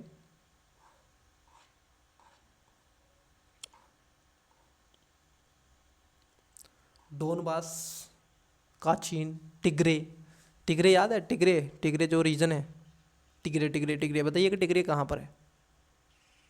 इसको देखो 99 नंबर का क्वेश्चन, 99। निम्नलिखित भारी उद्योगों पर विचार करें जो आपके हैवी इंडस्ट्री हैं उसके बारे में पूछा है। जैसे उर्वरक संयंत्र हैं, तेल शोधक कारखाने हैं, इस्पात संयंत्र हैं। पूछ रहे हैं कि उपयुक्त में से कितने उद्योगों के विकास मतलब कि आप देखोगे विकास वर्णन में हरित हाइड्रोजन की महत्वपूर्ण भूमिका है। मतलब कि जो हरित हाइड्रोजन है, ठीक है, उसका आप यूज किस किस में कर सकते हैं, खासतौर हैवी इंडस्ट्री में। क्या उर्वरक संयंत्र में कर सकते हैं, हाँ। तेल शोधन कारखानों में, हाँ। इस्पात में कर सकते हैं, हाँ। तीनों में कर सकते हैं भाई, तो तीनों सही है इसमें। देखो एक क्वेश्चन फिर से देखो, क्वेश्चन पूछा गया है आपसे किसमें, G20 पर क्वेश्चन पूछा है। ये कह रहे हैं आपसे, अब देखो यही क्वेश्चन आपको याद होगा 2022 में भी G20 से क्वेश्चन बना, 23 में भी क्वेश्चन बना। तो क्वेश्चन तो आपके लगातार बन रहे हैं, रिपीटेड भी क्वेश्चन हो रहे हैं, बट घुमा के बन रहा है। देखो कैसे, G20 समूह की मूल रूप से स्थापना वित्त मंत्रियों और केंद्रीय बैंक के गवर्नरों द्वारा अंतर्राष्ट्रीय आर्थिक और वित्तीय मुद्दों पर चर्चा के लिए मांग के रूप में की गई थी। जो इसकी स्थापना की गई थी ना, तो इसमें खासतौर पर यही व्यक्ति खासतौर पर शामिल थे। ठीक है, तो पहला एकदम सही है। और आज ये क्या बन गया, वहाँ के राजनेताओं का गढ़ बन गया। डिजिटल सार्वजनिक बुनियादी ढांचा भारत की G20 प्राथमिकता में से एक रहा। ठीक है, जो भारत की जी समिट हुई थी, भरत मंडपम बनाया गया था, ठीक है, जो तांडव करते हुए शिव की जो इस तरीके से मूर्ति बताई गई थी। ठीक है, तो हालांकि उस पर नहीं क्वेश्चन पूछा, बट वो बहुत ज़्यादा चर्चाओं में रहा था। तो यहाँ पर आप देखोगे दोनों बातें यहाँ पर सही हो जाएंगी। भारत ने ही तो कहा था जो इंफ्रास्ट्रक्चर डिजिटल, ठीक है, DPI के बारे में, DPI इसको बोलते हैं डिजिटल पब्लिक इंफ्रास्ट्रक्चर, तो ये था। तो ये आपके किसके क्वेश्चन रहे हैं, ये क्वेश्चन आपके रहे हैं 2023 के। ठीक है, अब हम क्वेश्चन देखेंगे 2024 में क्या क्या पूछे गए थे, है ना। चलिए 2024 के क्वेश्चन को भी देखते हैं, 1 सेकेंड रुकिएगा।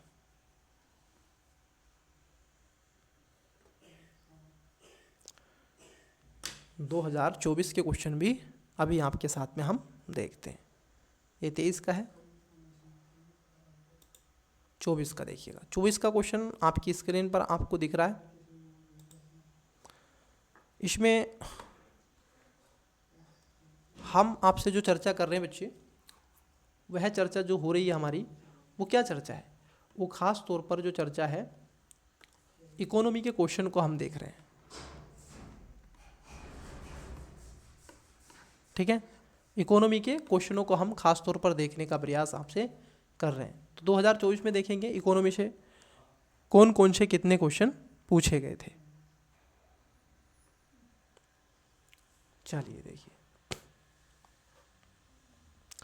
2024 का पेपर अब चाहिए, सेट नंबर आपका यही है, ठीक है, यही है ना, उसको देख लेते हैं। सेट आपका यही है, ओके। देखिए 2024 में कौन कौन से क्वेश्चन आपके आए थे, इकोनॉमी से देख रहे हैं हम, खास तौर पर ध्यान में रखेंगे। 1 सेकेंड रुकिएगा, देखते हैं इकोनॉमी से कौन कौन से क्वेश्चन थे जो 2024 की परीक्षा में पूछे गए थे। ये बहुत ही अच्छा क्वेश्चन था, प्रयागराज के, ठीक है, अनुप्रभा गंगा वाले क्षेत्र से, बहुत इजी क्वेश्चन था कुछ नदी।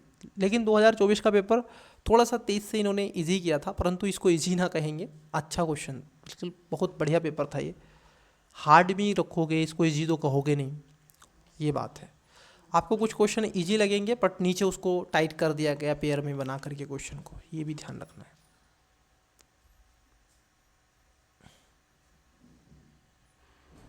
देखिए क्वेश्चन क्या है, क्वेश्चन पूछा गया था आपसे 11 नंबर, देखिएगा जरा, क्वेश्चन आपको विजिबल हो रहा है, मैं बताता हूँ। निम्नलिखित विमान पत्तनों पर विचार करें। अब देखो जब पोर्ट, ठीक है, डेवलपमेंट की बात कर तो इंफ्रास्ट्रक्चर वाला एक टॉपिक आता है, सब टॉपिक आपको मिलेगा, ठीक है। इंफ्रास्ट्रक्चर इन्वेस्टमेंट में आप पढ़ते हैं तो इंफ्रास्ट्रक्चर आ जाता है वहीं पे इकोनॉमी में। जैसे अब यहाँ पर पूछा गया है कि हाल ही में उपयुक्त में से किन का निर्माण नवीकरण मतलब कि ग्रीन फील्ड परियोजनाओं के माध्यम से किया गया है। एक होती है ब्राउन फील्ड, एक होती है ग्रीन फील्ड। ब्राउन फील्ड होती है कि पहले से बिल्डिंग बनी हुई है लेकिन किसी कारणवश इस बिल्डिंग में काम नहीं हो रहा है, इसमें पैसे की ज़रूरत है, इसमें पैसा लगाओ चला दो। अब एक है कि नहीं, हमें क्या करना पड़ेगा, दूसरी ही बिल्डिंग बनानी पड़ेगी और इसमें ही क्या करना पड़ेगा, कार्य को बढ़ावा देना पड़ेगा, तो इसको बोलते हैं ग्रीन फील्ड, एकदम न्यू बनाओ इंफ्रास्ट्रक्चर। तो कौन कौन से ऐसे जो ग्रीन फील्ड में बनाए गए थे, जैसे ये कह रहे हैं डोनी पोलो विमानपत्तन, कुशीनगर अंतर्राष्ट्रीय विमानपत्तन, विजयवाड़ा अंतर्राष्ट्रीय विमानपत्तन। बताइएगा इसका करेक्ट आंसर क्या है। बहुत ही अच्छा क्वेश्चन है, ठीक है, 11 का। देखो विजयवाड़ा की बात कर ले तो विजयवाड़ा ये गुजरात वाले क्षेत्र में आपको मिलता है, आई थिंक, अगर मैं करेक्ट हूँ तो बताइएगा। विजयवाड़ा ये जो अंतर्राष्ट्रीय विमानपत्तन है ये बच्चे पहला है और ये खासतौर पर ग्रीन फील्ड नहीं है। तो जहाँ पर 3 है उसको कट करो, देखो आंसर कैसे निकलता है, ऐसे 3 वाले स्टेटमेंट को कट कर देंगे तो आंसर ऑटोमेटिकली आपका करेक्ट आंसर ए हो जाएगा। मतलब कि जो डोनी पोलो विमानपत्तन है वो है और कुशीनगर हवाई अड्डा, ठीक है, विमानपत्तन है वो है, तो ए इसका राइट आंसर हो जाता, ए इसका करेक्ट आंसर हो जाता। चलिए और देखते हैं और क्या क्वेश्चन पूछा है आपसे, ठीक है। इकोनॉमी से जो क्वेश्चन पूछे गए ना हम सारे क्वेश्चन आपसे करवाएंगे। इकोनॉमी से जो क्वेश्चन आपसे पूछे गए हैं उन सभी क्वेश्चनों पर मेरा उद्देश्य रहेगा कि आपको वो क्वेश्चन करवाएं। देखो क्वेश्चन नंबर 17, कई उपभोक्ता उत्पादों, देखो यहाँ से क्वेश्चन लगातार बन रहा है, उपभोक्ता वाले से, माल सूची से, ठीक है, ये क्वेश्चन अमूर्त विषयों से बन रहा है कि नहीं। अब देखो यहाँ से क्वेश्चन बन रहा है तो ये मैं कहूँगा थोड़ा टफ है, इसको एक बार देखिएगा, मोस्ट हो जाएगा आपके लिए। कई उपभोक्ता उत्पादों के निर्माण के लिए उपयुक्त होने वाले परफ्यूलो, जो आपके पर फ्लूरोओलिएविल और पॉलीफ्लूओरोएविलकल पदार्थ, मतलब कि जिसको बोलते हैं PFAS के संदर्भ में कथनों पर विचार करें। PFAS पेयजल, खाद्य और खाद्य पैकेजिंग सामग्रियों में व्यापक रूप से पाए जाते हैं, ठीक है। क्या इनमें आपको मिलेगा, तो आप कहोगे बात तो एकदम क्या हो जाएगी आपकी, सही है, यहाँ पर मिलेगा ही मिलेगा। PFAS पर्यावरण में आसानी से निम्नीकृत नहीं होते, ये लंबे समय तक बने रहते हैं। PFAS में लगातार संपर्क के परिणाम स्वरूप जंतुओं के शरीर में जैव संचय हो सकता है। अब देखो साइंस एंड टेक से इसको कनेक्ट करना, क्योंकि उसमें भी ये आता है, तो बिल्कुल, तो पहला भी सही है, दूसरा भी सही है और तीसरा भी सही है, हो सकता है, देखो, ठीक है, तो तीनों सही है, मतलब कि इसका आंसर क्या हो जाएगा, डी इसका करेक्ट आंसर आ जाएगा। तो ऐसे क्वेश्चन बनते हैं, है ना, तो इसको ध्यान में रखना है। जैसे यहाँ पर फसल से क्वेश्चन पूछा गया है, उपयुक्त पौधों पर विचार करें, मूंगफली है, कुल्थी जिसको हार्श ग्राम बोलते हैं, सोयाबीन, कितने मटर कुल की फैमिली है, इसमें से कितने मटर कुल की फैमिली में रखे जाते हैं। हालांकि ये वहाँ पर आ जाएगा, लेकिन फिर भी तो आप बता दीजिएगा इसमें कितने हैं जो मटर कुल की फैमिली है। ये उसका इंडियन फ्लावरिंग का इकोनॉमी के क्वेश्चनों पर खास तौर पर देखेंगे। जेफ शौचालय, देखो विश्व शौचालय संगठन ये चर्चाओं में रहा है।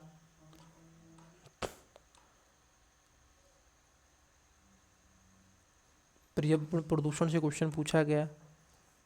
प्राकृतिक आवास में पाए जाने वाले जंतु, सिंह की कोई जो टाइगर है, ठीक है, तो ये बहुत ज़रूरी है। मैं कहूँगा इकोलॉजी इन्वायरमेंट बहुत इंपॉर्टेंट होता जा रहा है आपकी परीक्षा के लिए। ये भी उससे ही क्वेश्चन है, इकोलॉजी इन्वायरमेंट से क्वेश्चन है ये भी। तो ये इन्वायरमेंट से स्टार्टिंग में क्वेश्चन उन्होंने पूछे थे आई थिंक।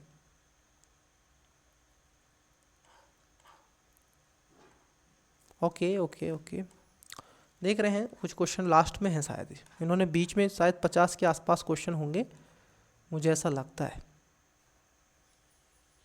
देखिए आगे क्वेश्चन है ये, देखो क्वेश्चन जरा, क्वेश्चन नंबर 40 देखो पहले, क्वेश्चन नंबर 40, 40 नंबर देखो पहले क्वेश्चन क्या है।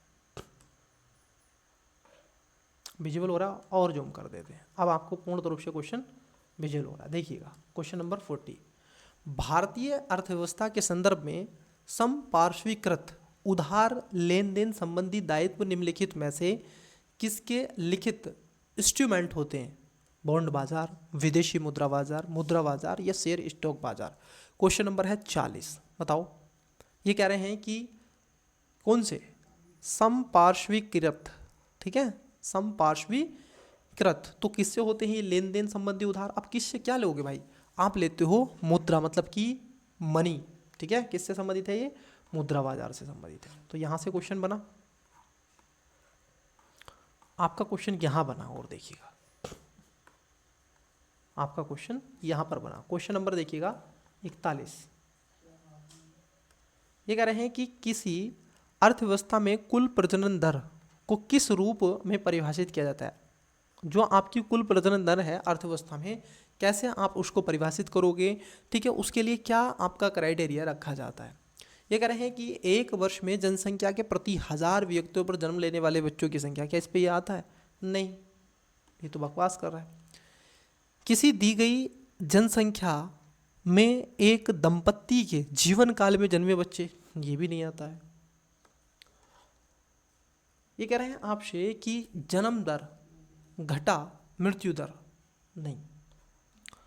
एक महिला की गर्भधारण आयु, मतलब कि आप देखोगे चाइल्ड वेयरिंग एज के अंत तक उसने जन्मे जीवित बच्चों की औसत संख्या कितनी होती है, वो इसके अंतर्गत आती है। तो यही खास तौर पर आप देखोगे करेक्ट आंसर होगा कि कुल प्रजनन दर। तो कैसे निकालोगे? एक महिला के किसे, एक महिला की गर्भ धारक जो आयु है, ठीक है, चाइल्ड जो आपकी वरिंग एज है, उसके तहत जो जन्मे जीवित बच्चे हैं, ना कि मृत जीवित बच्चे, वो इसमें आते हैं। वैसे ही नेक्स्ट क्वेश्चन पूछा गया था 42।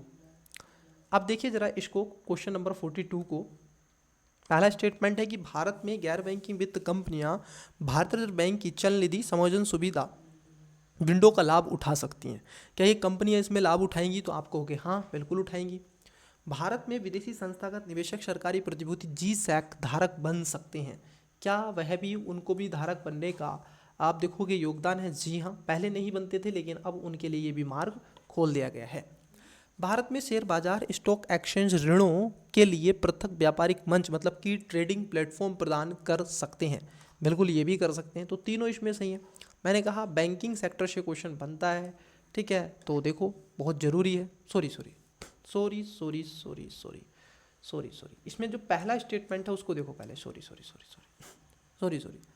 ये कह रहे हैं कि भारत में गैर बैंकिंग जो आपकी वित्त कंपनियां हैं, भारतीय रिजर्व बैंक की चल निधि समायोजन सुविधा विंडो का लाभ उठा सकती हैं? नहीं, ये बैंक की, रिजर्व बैंक की नहीं उठा सकती हैं, क्योंकि ये रिजर्व बैंक से इन्हें कोई भी मनी नहीं मिलती है।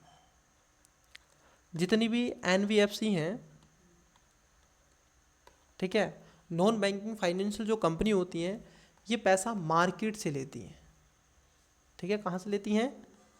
मार्केट से पैसा लेती हैं। इनको आरबीआई प्रोवाइड नहीं करवाती है। जिस तरीके से कॉमर्शियल जो बैंक होती हैं, कॉमर्शियल जो आपकी शेड्यूल बैंक होती है उनको इनको नहीं देती है। तो पहला गलत था, सॉरी, इसमें पहला आपका गलत था। तो पहला स्टेटमेंट यहाँ पर क्या था बच्चे? पहला स्टेटमेंट आपका गलत था। अब देखो जैसे ही पहला स्टेटमेंट गलत था तो आपका आंसर निकल आता, ठीक है। बाकी केस में दोनों सही है, तो डी इसका करेक्ट आंसर है। चलिए, तो ध्यान में रखना है इसको, प्रतिभूति को ध्यान में रखना। क्वेश्चन यूपीएससी ने आपसे पूछे, ये क्वेश्चन था 42, 41, इंग्लिश वाले बच्चे देख लेंगे आप भी। पर देखो क्वेश्चन नंबर 43 दिख रहा है आपको। भारत में निम्नलिखित में से कौन कॉरपोरेट बॉन्डों और सरकारी प्रतिभूतियों में व्यापार कर सकते हैं? मतलब कि किसको ये दिया गया है, कौन कौन कर सकते हैं, कौन कौन नहीं कर सकते हैं। जैसे बीमा कंपनियां कॉरपोरेट बॉन्डों में, सरकारी प्रतिभूतियों में व्यापार कर सकती हैं। पेंशन निधि, खुदरा निवेशक, बिल्कुल ये सभी कर सकते हैं। तो इसका डी है। देखो कितना इजी एंड पीजी वाला क्वेश्चन था। ये यहीं पर इजी लगता है, मैं आपको बता दूं, वहाँ बैठ के पता चलता है। 44 नंबर को देखो, ये कह रहे हैं उपयुक्त में से किसे या किन्हें वित्तीय लिखित मतलब कि इंस्ट्रूमेंट माना जाता है। किसको माना जाएगा बताओ बेटा, किसको माना जाएगा? तो किसको माना जाएगा? चाहे वो आपका एक्सचेंज, आपका ट्रेड फंड होना चाहिए, मोटर वाहन होना चाहिए, मुद्रा की अदला बदली हो, तो सब क्या है, ये लिखित में आते हैं क्या? देखो जो मोटर वाहन होता है ये इसके अंतर्गत नहीं आता है। किसके अंदर? वित्तीय लेखन, ठीक है, इंस्ट्रूमेंट में नहीं आता है मोटर वाहन।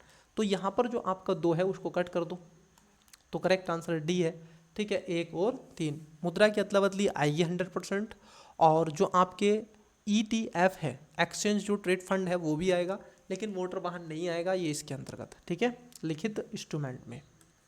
तो देखो कितना घातक क्वेश्चन था, मतलब कि टफ क्वेश्चन था ये क्वेश्चन इजी क्वेश्चन है बच्चे, बहुत इजी है ये क्वेश्चन। 45 आपने पढ़ा होगा सेक्टर्स वाइज अर्थव्यवस्था को, प्राइमरी सेक्टर, सेकेंडरी सेक्टर, ठीक है, टर्सरी सेक्टर, क्वार्टनरी सेक्टर, पढ़े कि नहीं? ये सब देखो, जैसे सेक्टर है, जैसे कृषि उत्पादन, जो आपका कृषि उत्पादक भंडारण है, एग्रीकल्चर को प्राइमरी सेक्टर में रखते हैं, ये कह रहे हैं द्वितीयक में, तो पहला है गलत। डेयरी फार्म की बात कर लें तो क्या डेयरी फार्म आपका प्राइमरी सेक्टर में आएगा या सेकेंडरी सेक्टर में आएगा बताओ? खनिज की खोज तृतीय में आएगा? नहीं, खनिज की खोज तृतीय में नहीं आता है, ये तो आपके चतुर्थ में आएगा, साइंस एंड टेक्नोलॉजी वाले सेक्टर में, तो ये है गलत। कपड़ा जो बुनाई है ये आपका आता है सेकेंडरी में, और डेयरी फार्म आते हैं प्राथमिक सेक्टर में, ठीक है, एग्रीकल्चर से जुड़ा हुआ डेयरी फार्म। तो यहाँ पर 2 सही थे, बाकी का पहला तीसरा गलत था। पूछा है कितने सही हैं, तो बी इसका करेक्ट आंसर था, ठीक है। चलिए, उपयुक्त में से किसका उपयोग संधारणीय विमानन ईंधन के उत्पादन के लिए फीड स्टॉक के रूप में किया जा सकता है? अब देखो संधारणीय जो ईंधन है उसके बारे में क्वेश्चन पूछा है। मैं कहूँगा ऐसे क्वेश्चन है ना, ये आपके हाथ कांप जाते हैं ऐसे क्वेश्चन को। कृषि का अपशिष्ट है, मक्का के दाने हैं, अपशिष्ट जल शोधन जो है, आपके कास्ट मिल अपशिष्ट है, ये सब आ जाएगा, मतलब किसी इसका राइट आंसर होना चाहिए था। इकोनॉमी क्वेश्चन की तरफ बढ़ते हैं, ये देखते हैं और क्या क्वेश्चन पूछे थे। जी हाँ, क्वेश्चन देखिएगा 47, भारतीय अर्थव्यवस्था में भौतिक पूंजी, देखो कैपिटल जो ठीक है, फिजिकल कैपिटल, उसके बारे में बताओ। मैं पानी पी लेता हूँ।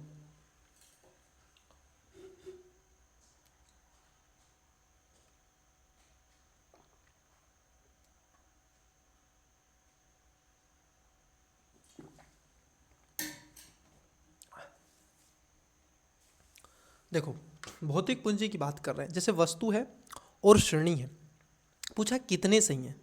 जैसे वस्तु और श्रेणी, जैसे किसान का हल है, किसान का हल क्या एक कार्य पूंजी होगी बताओ? किसान का जो हल है, जो फार्मर है, अगर वो एग्रीकल्चर एक्टिविटीज करता है, क्या वो इसमें आएगा? कंप्यूटर जो है वो स्थिर पूंजी है। बुनकर द्वारा प्रयोग किए जाने वाला जो सूत है, ठीक है, वो क्या स्थिर पूंजी है? देखो सूत स्थिर पूंजी नहीं है, क्योंकि जब तक आप उससे कुछ प्रोडक्ट नहीं बना दोगे, बाई प्रोडक्ट जब तक नहीं बनेगा, तो ये गलत है। पेट्रोल कार्यशील पूंजी है, क्या पेट्रोल से आप कार्य करते हैं? बताओ, पेट्रोल को आप कार्यशील में रखोगे कि नहीं? क्योंकि पेट्रोल आपके कार्य में, जैसे आप मोटर वाहन में आपको महत्वपूर्ण योगदान देता है, तो एक कार्यशील पूंजी के अंतर्गत आप पेट्रोल को रख सकते हैं, ठीक है, तो ये तो सही है। कंप्यूटर स्थिर पूंजी है? कंप्यूटर आपकी स्थिर पूंजी नहीं है। किसान का हल एक कार्यशील पूंजी है, हाँ ठीक है, नहीं किसान का हल एक स्थिर पूंजी है, ठीक है, किसान का हल स्थिर पूंजी है। रुको एक सेकंड, ये है बुनकर द्वारा प्रयोग किए जाने वाले सूती वस्त्र। सूती वस्त्र वाला सूत जो है, ये बुनकर द्वारा प्रयोग किए जाने वाला सूत, सूत स्थिर तो नहीं है, तो तीसरा तो गलत है। कंप्यूटर स्थिर पूंजी है, कंप्यूटर स्थिर पूंजी है।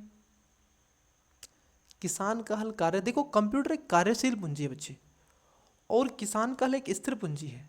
हाँ, जो सूत है ना आपका, ये आपका स्थिर पूंजी है। तो यहाँ पर पहला दूसरा गलत है, तीसरा चौथा सही है, तो इसमें दो आंसर हो जाएगा। कितने सही सुमेलित है? बी, ठीक है। जो सूत है मतलब कि आपका सूत तो भी बुनकर द्वारा प्रयोग किया जाने वाला सूत तो आपका आ ही रहा है ना, वो तो स्टेबल ही है, ठीक है। चलिए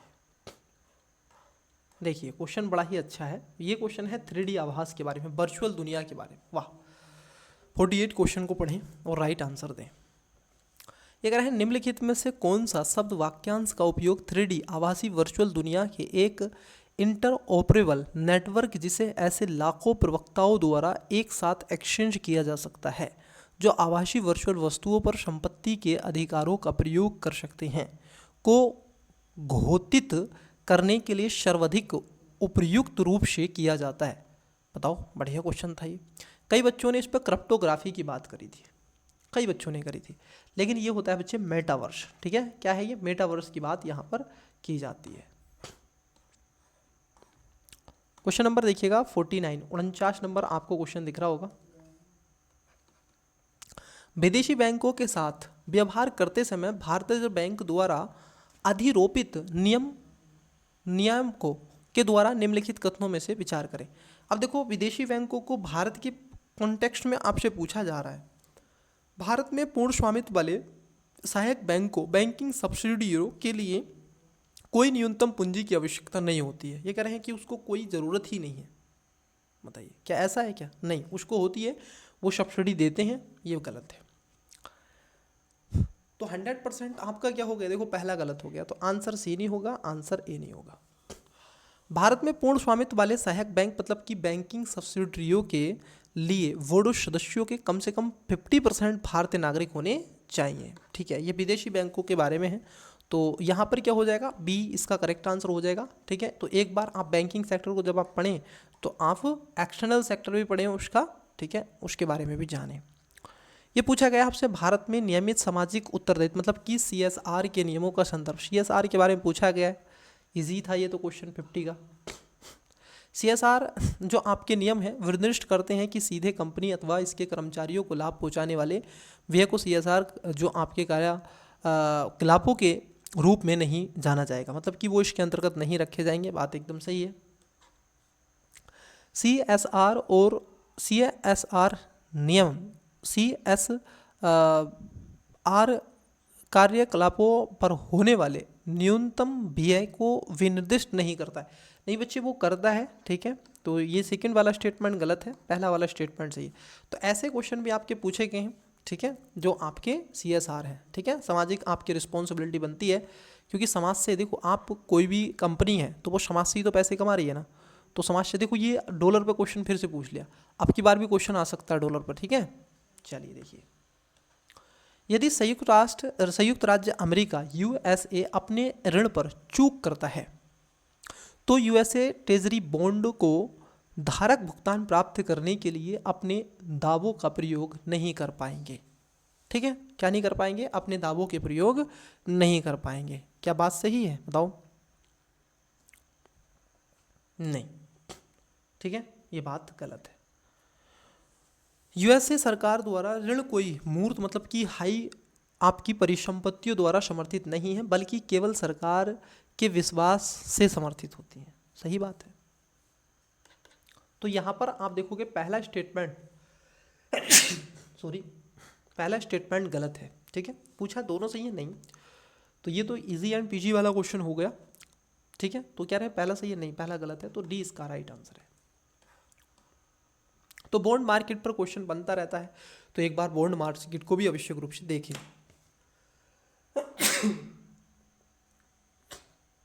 सॉरी स्टूडेंट्स, आइए देखिए 52। कथन पहला है सामूहिक उधार बहु उधारदाताओं के मध्य उधारकर्ताओं के चूक, मतलब कि आप देखोगे डिफ़ॉल्ट को जोखिम क्या करता है, बढ़ाता है। कैसे जोखिम बढ़ेगा, तो आप कहोगे हाँ भाई जोखिम तो बढ़ेगा क्योंकि इससे तो जोखिम बढ़ता ही है। दूसरा कथन कह रहे हैं कि सामूहिक ऋण एक नियत राशि, मतलब कि एक मुक्ति निधि हो सकती है, किंतु ऋण व्यवस्था क्रेडिट लाइन नहीं हो सकती। क्यों नहीं हो सकती, क्रेडिट लाइन हो सकती है और ये क्रेडिट लाइन नहीं होती है, तो दूसरा गलत है। कह रहे हैं दोनों सही है, नहीं। यहाँ पर भी कह रहे हैं दोनों सही है, नहीं। देखो पहला सही है और दूसरा सही नहीं है, तो सी इसका राइट आंसर था क्वेश्चन नंबर 52 का। तो यहाँ थे ये क्वेश्चन 50 के आसपास में क्वेश्चन इन्होंने पूछे थे। जो जब आप 50 क्वेश्चन तक आओगे तो वहाँ पर आगे आपको 45 से आगे आपको कुछ क्वेश्चन मिलेंगे जो इकोनॉमी से हैं। डिजिटल रुपए के संबंध में निम्नलिखित कथनों पर विचार करें। मैंने कहा देखो 23 में क्वेश्चन पूछा, 24 में क्वेश्चन पूछा, 25 में भी बन सकता है, क्योंकि डिजिटल मुद्रा बहुत चर्चाओं में है। यह भारतीय रिजर्व बैंक आरबीआई द्वारा अपनी मौद्रिक नीति के अनुरूप जारी की गई एक राष्ट्रीय सॉवरेन मुद्रा के रूप में जाना जाता है। तो आप कहोगे हाँ बात एकदम सही है, क्योंकि इसको बैंक के द्वारा आपने देखा होगा ई रुपये के रूप में इसको जाना गया है, इसमें कोई दोहरा ग्रह नहीं है, तो बात एकदम सही है।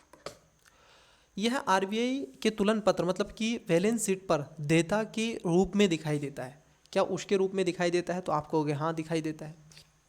यह अपने डिजाइन से ही मुद्रास्फीति के विरुद्ध बीमाकृत है। यह वाणिज्यिक बैंक मुद्रा को नकदी के रूप में स्वतंत्र रूप से परिवर्तनीय है, मतलब कि आप इन बैंकों से क्या कर सकते हैं, इसका परिवर्तन भी कर सकते हैं, एक्सचेंज भी कर सकते हैं। आइए देखते हैं। सही पूछा था आपसे बिल्कुल, तो तीसरा इसमें गलत था, ये आप देखोगे चौथा इसमें सही है। तो देखो ये नहीं होगा, ये नहीं होगा, पहला भी सही है, तो आंसर ये आ जाएगा। ठीक है, तो यहाँ पर तीसरा गलत है। तो आप ई रुपये के बारे में आवश्यक पढ़ें। ठीक है, आप ई रुपये के बारे में आवश्यक पढ़ें बच्चे, वहाँ से क्वेश्चन बन सकता है।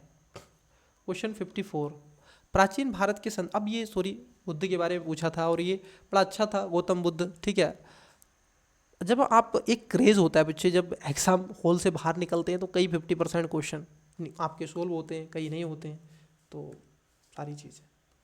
आइए नेक्स्ट क्वेश्चन देखते हैं।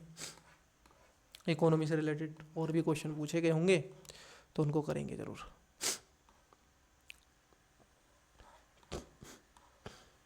देखिए क्वेश्चन,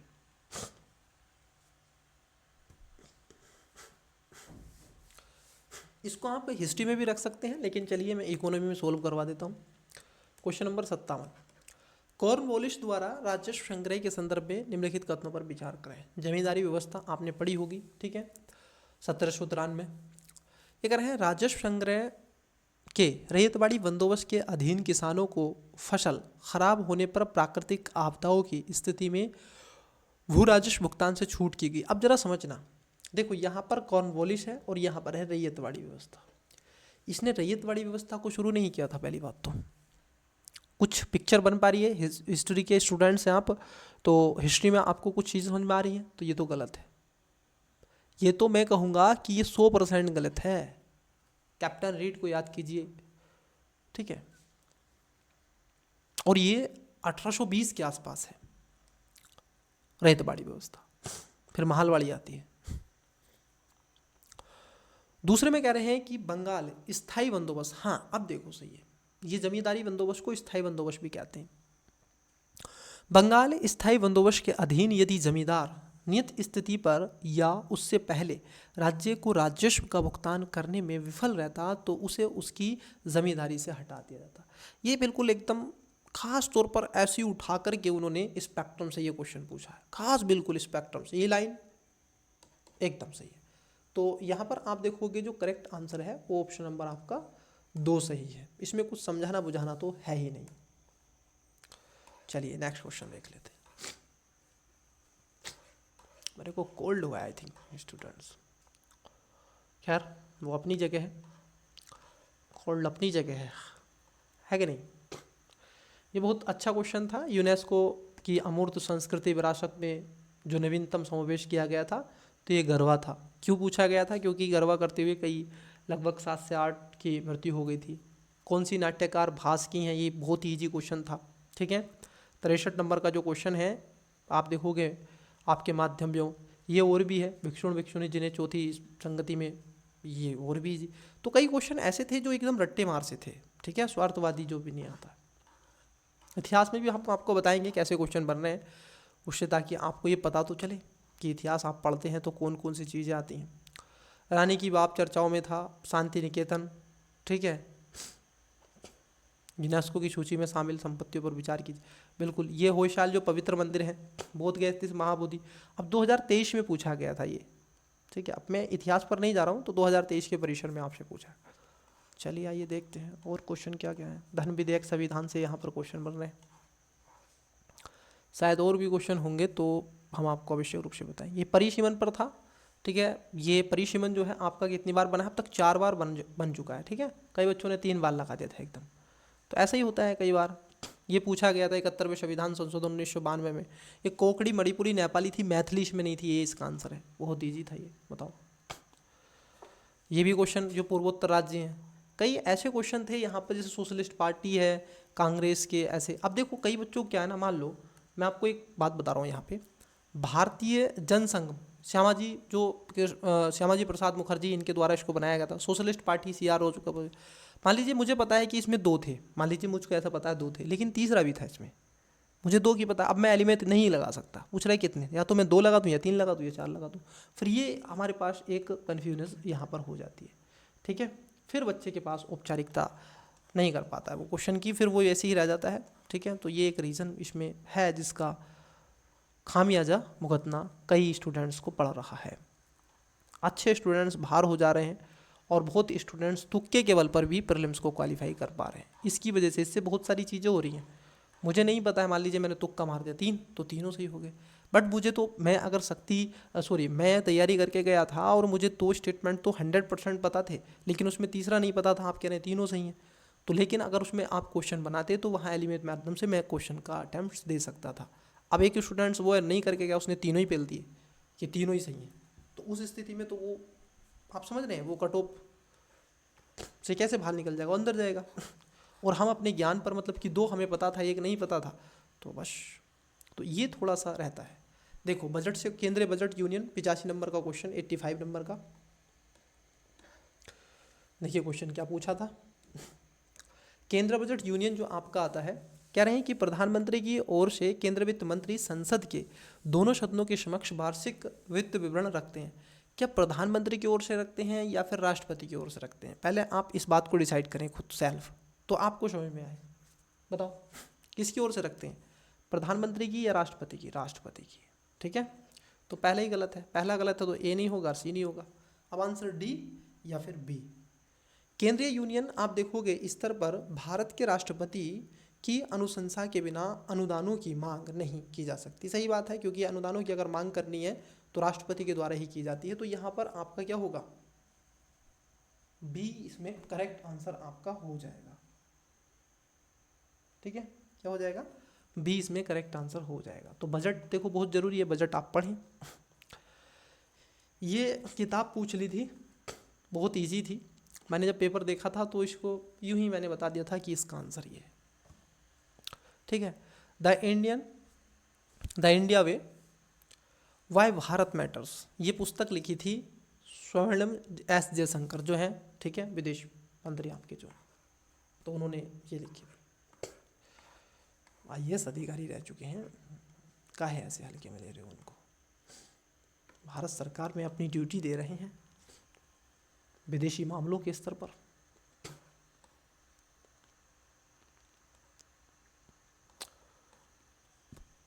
IAS का पद बहुत ज़्यादा इस समय, बहुत ज़्यादा आप देखोगे बढ़ता चला जा रहा है इसका उद्देश्य। क्यों? क्योंकि आप इस बात को थोड़ा सा समझें, हर जगह हर एक सेक्टर में आपको IAS का पद मिलेगा, हर जगह। आप पॉलिटिशियन में जा रहे हैं, वहाँ से निकल के आप देखोगे IPS अधिकारी, IAS अधिकारी, गवर्नर बन रहे हैं, ठीक है। इन सब के अलावा पॉलिटिशियन तो बन ही रहे हैं। तो बच्चे यही थी कुछ जो आपसे पूछे गए थे। बट एक क्वेश्चन है, ये तो स्कीम का है, चलो स्कीम का वाला नहीं करवा रहे हम, लेकिन एक क्वेश्चन है जो भारत और अमेरिका के परिप्रेक्ष्य क्वेश्चन पूछा था। ये देखो क्वेश्चन है आपका ये, भारत और अमेरिका के परिप्रेक्ष्य क्वेश्चन पूछा था, ये वाला देना। क्वेश्चन नंबर है 92। जूम कर देते हैं ताकि आपको क्वेश्चन और अच्छे से दिख सके, और जूम कर देते हैं। देखिए जरा, क्वेश्चन दिख रहा है 92 नंबर, पढ़िएगा। देखिए क्वेश्चन ये कह रहे हैं भारत संयुक्त राज्य अमेरिका से सेब आयात नहीं करता है, मतलब कि हम एप्पल नहीं लेते हैं, ये कह रहे हैं ऐसा। आपको क्या लगता है, आपको क्या लगता है भारत एप्पल नहीं लेता है? आपको क्या लगता है? हम कंजम्पशन इकोनॉमी है। तो देखो ये बात है गलत, ये बात गलत है। भारत वहाँ से एप्पल लेता है, वहाँ पर रसीले फल बहुत होते हैं। जो सैन फ्रांसिस्को वाला रीजन है ना उधर, तो उधर होते हैं। जो आप जाते हैं पैसिफिक ओशन में, पश्चिमी अमेरिका वाले क्षेत्र में होते हैं, तो आते हैं भारत में एप्पल आते हैं। वहाँ की वाइन पर अब देखो, अमेरिका की शराब भी आपको भारत में देखने की मिलेगी, उस पर दबाव बनाया गया भारत पर इस चीज़ को लेकर के अभी ट्रंप वाली सरकार ने। भारत में विधिक के अनुसार समक्ष जो आपके प्राधिकारी के अनुमोदन के बिना अनुवांशिक रूप से रूपांतरित खाद्य मतलब कि फूड के आयात पर प्रतिषेध है। बिल्कुल उसको ये अधिकार दिया गया है। कल आप ये अधिकारी भी बनोगे तो प्राधिकारी जो बनते हैं, ठीक है। तो यहाँ पर आप देखोगे पहला कथन गलत है, ठीक है, पहला गलत है। आप देखो कैसे आंसर निकालेंगे, ऐसे निकालेंगे। दोनों सही है? नहीं। दोनों सही है? नहीं।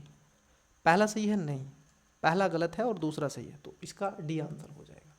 तो बच्चे मैं आपको बताना चाहता कि ये आपका क्या था, ये आपका हमने जो है कि 2020 से 2024 तक के यूपीएससी के, ठीक है, जो पेपर थे आपके, मैंने आपके साथ में डिस्कस कर लिए, ठीक है। तो ये रफ कार्य है। अब जो हमारी नेक्स्ट क्लास होगी बच्चे, वो क्लास होगी खास तौर पर हम ज्योग्राफी के क्वेश्चन पर आपसे डिस्कस करेंगे और इकोलॉजी इन्वायरमेंट, ठीक है। फिर उसके बाद साइंस पर। तो आज की क्लास में बच्चे इतना ही रहने देते हैं। आपको, मुझे लगता है कि आई होप कि आपको ये क्लास आपके लिए बहुत ज़्यादा हेल्पफुल रही होगी और आपने बहुत कुछ यहाँ से सीखा होगा। जो मैंने टॉपिक्स आपको बताए हैं उन टॉपिक्स को अवश्य रूप से लिखते रहिएगा, देखिएगा। क्योंकि देखो मैं एक बार पुनः बता देता हूँ जाते जाते आपको कौन कौन से टॉपिक तैयार कर लेने हैं। एक तो आपको रखना है बीओपी, बैलेंस ऑफ पेमेंट, ठीक है। एक आपको इन्फ्लेशन वाला क्वेश्चन, बिल्कुल एकदम बैंकिंग वाला सेक्टर, ये ज़रूरी है ये रिवीजन। उसके साथ साथ आप इसमें पढ़ेंगे एफडीआई, इन्वेस्टमेंट वाला जो है, एफडीआई, एफपीआई, ये ज़रूर पढ़िएगा। उसके साथ साथ आप पढ़ते हैं कि कैपिटल मार्केट, ठीक है, कैपिटल मार्केट ज़रूर पढ़िएगा। बजट पढ़ लीजिएगा, ठीक है, बजट जरूर पढ़िएगा 2024-25 का, एकदम डेप्थ में जाकर के उसके 4 इंजन क्या है उनको बड़े एनालिसिस, कुछ स्कीम आप देखें।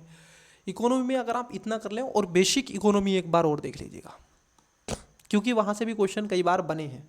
तो बेसिक इकोनॉमी जरूर देखें, अच्छे से कवर करें।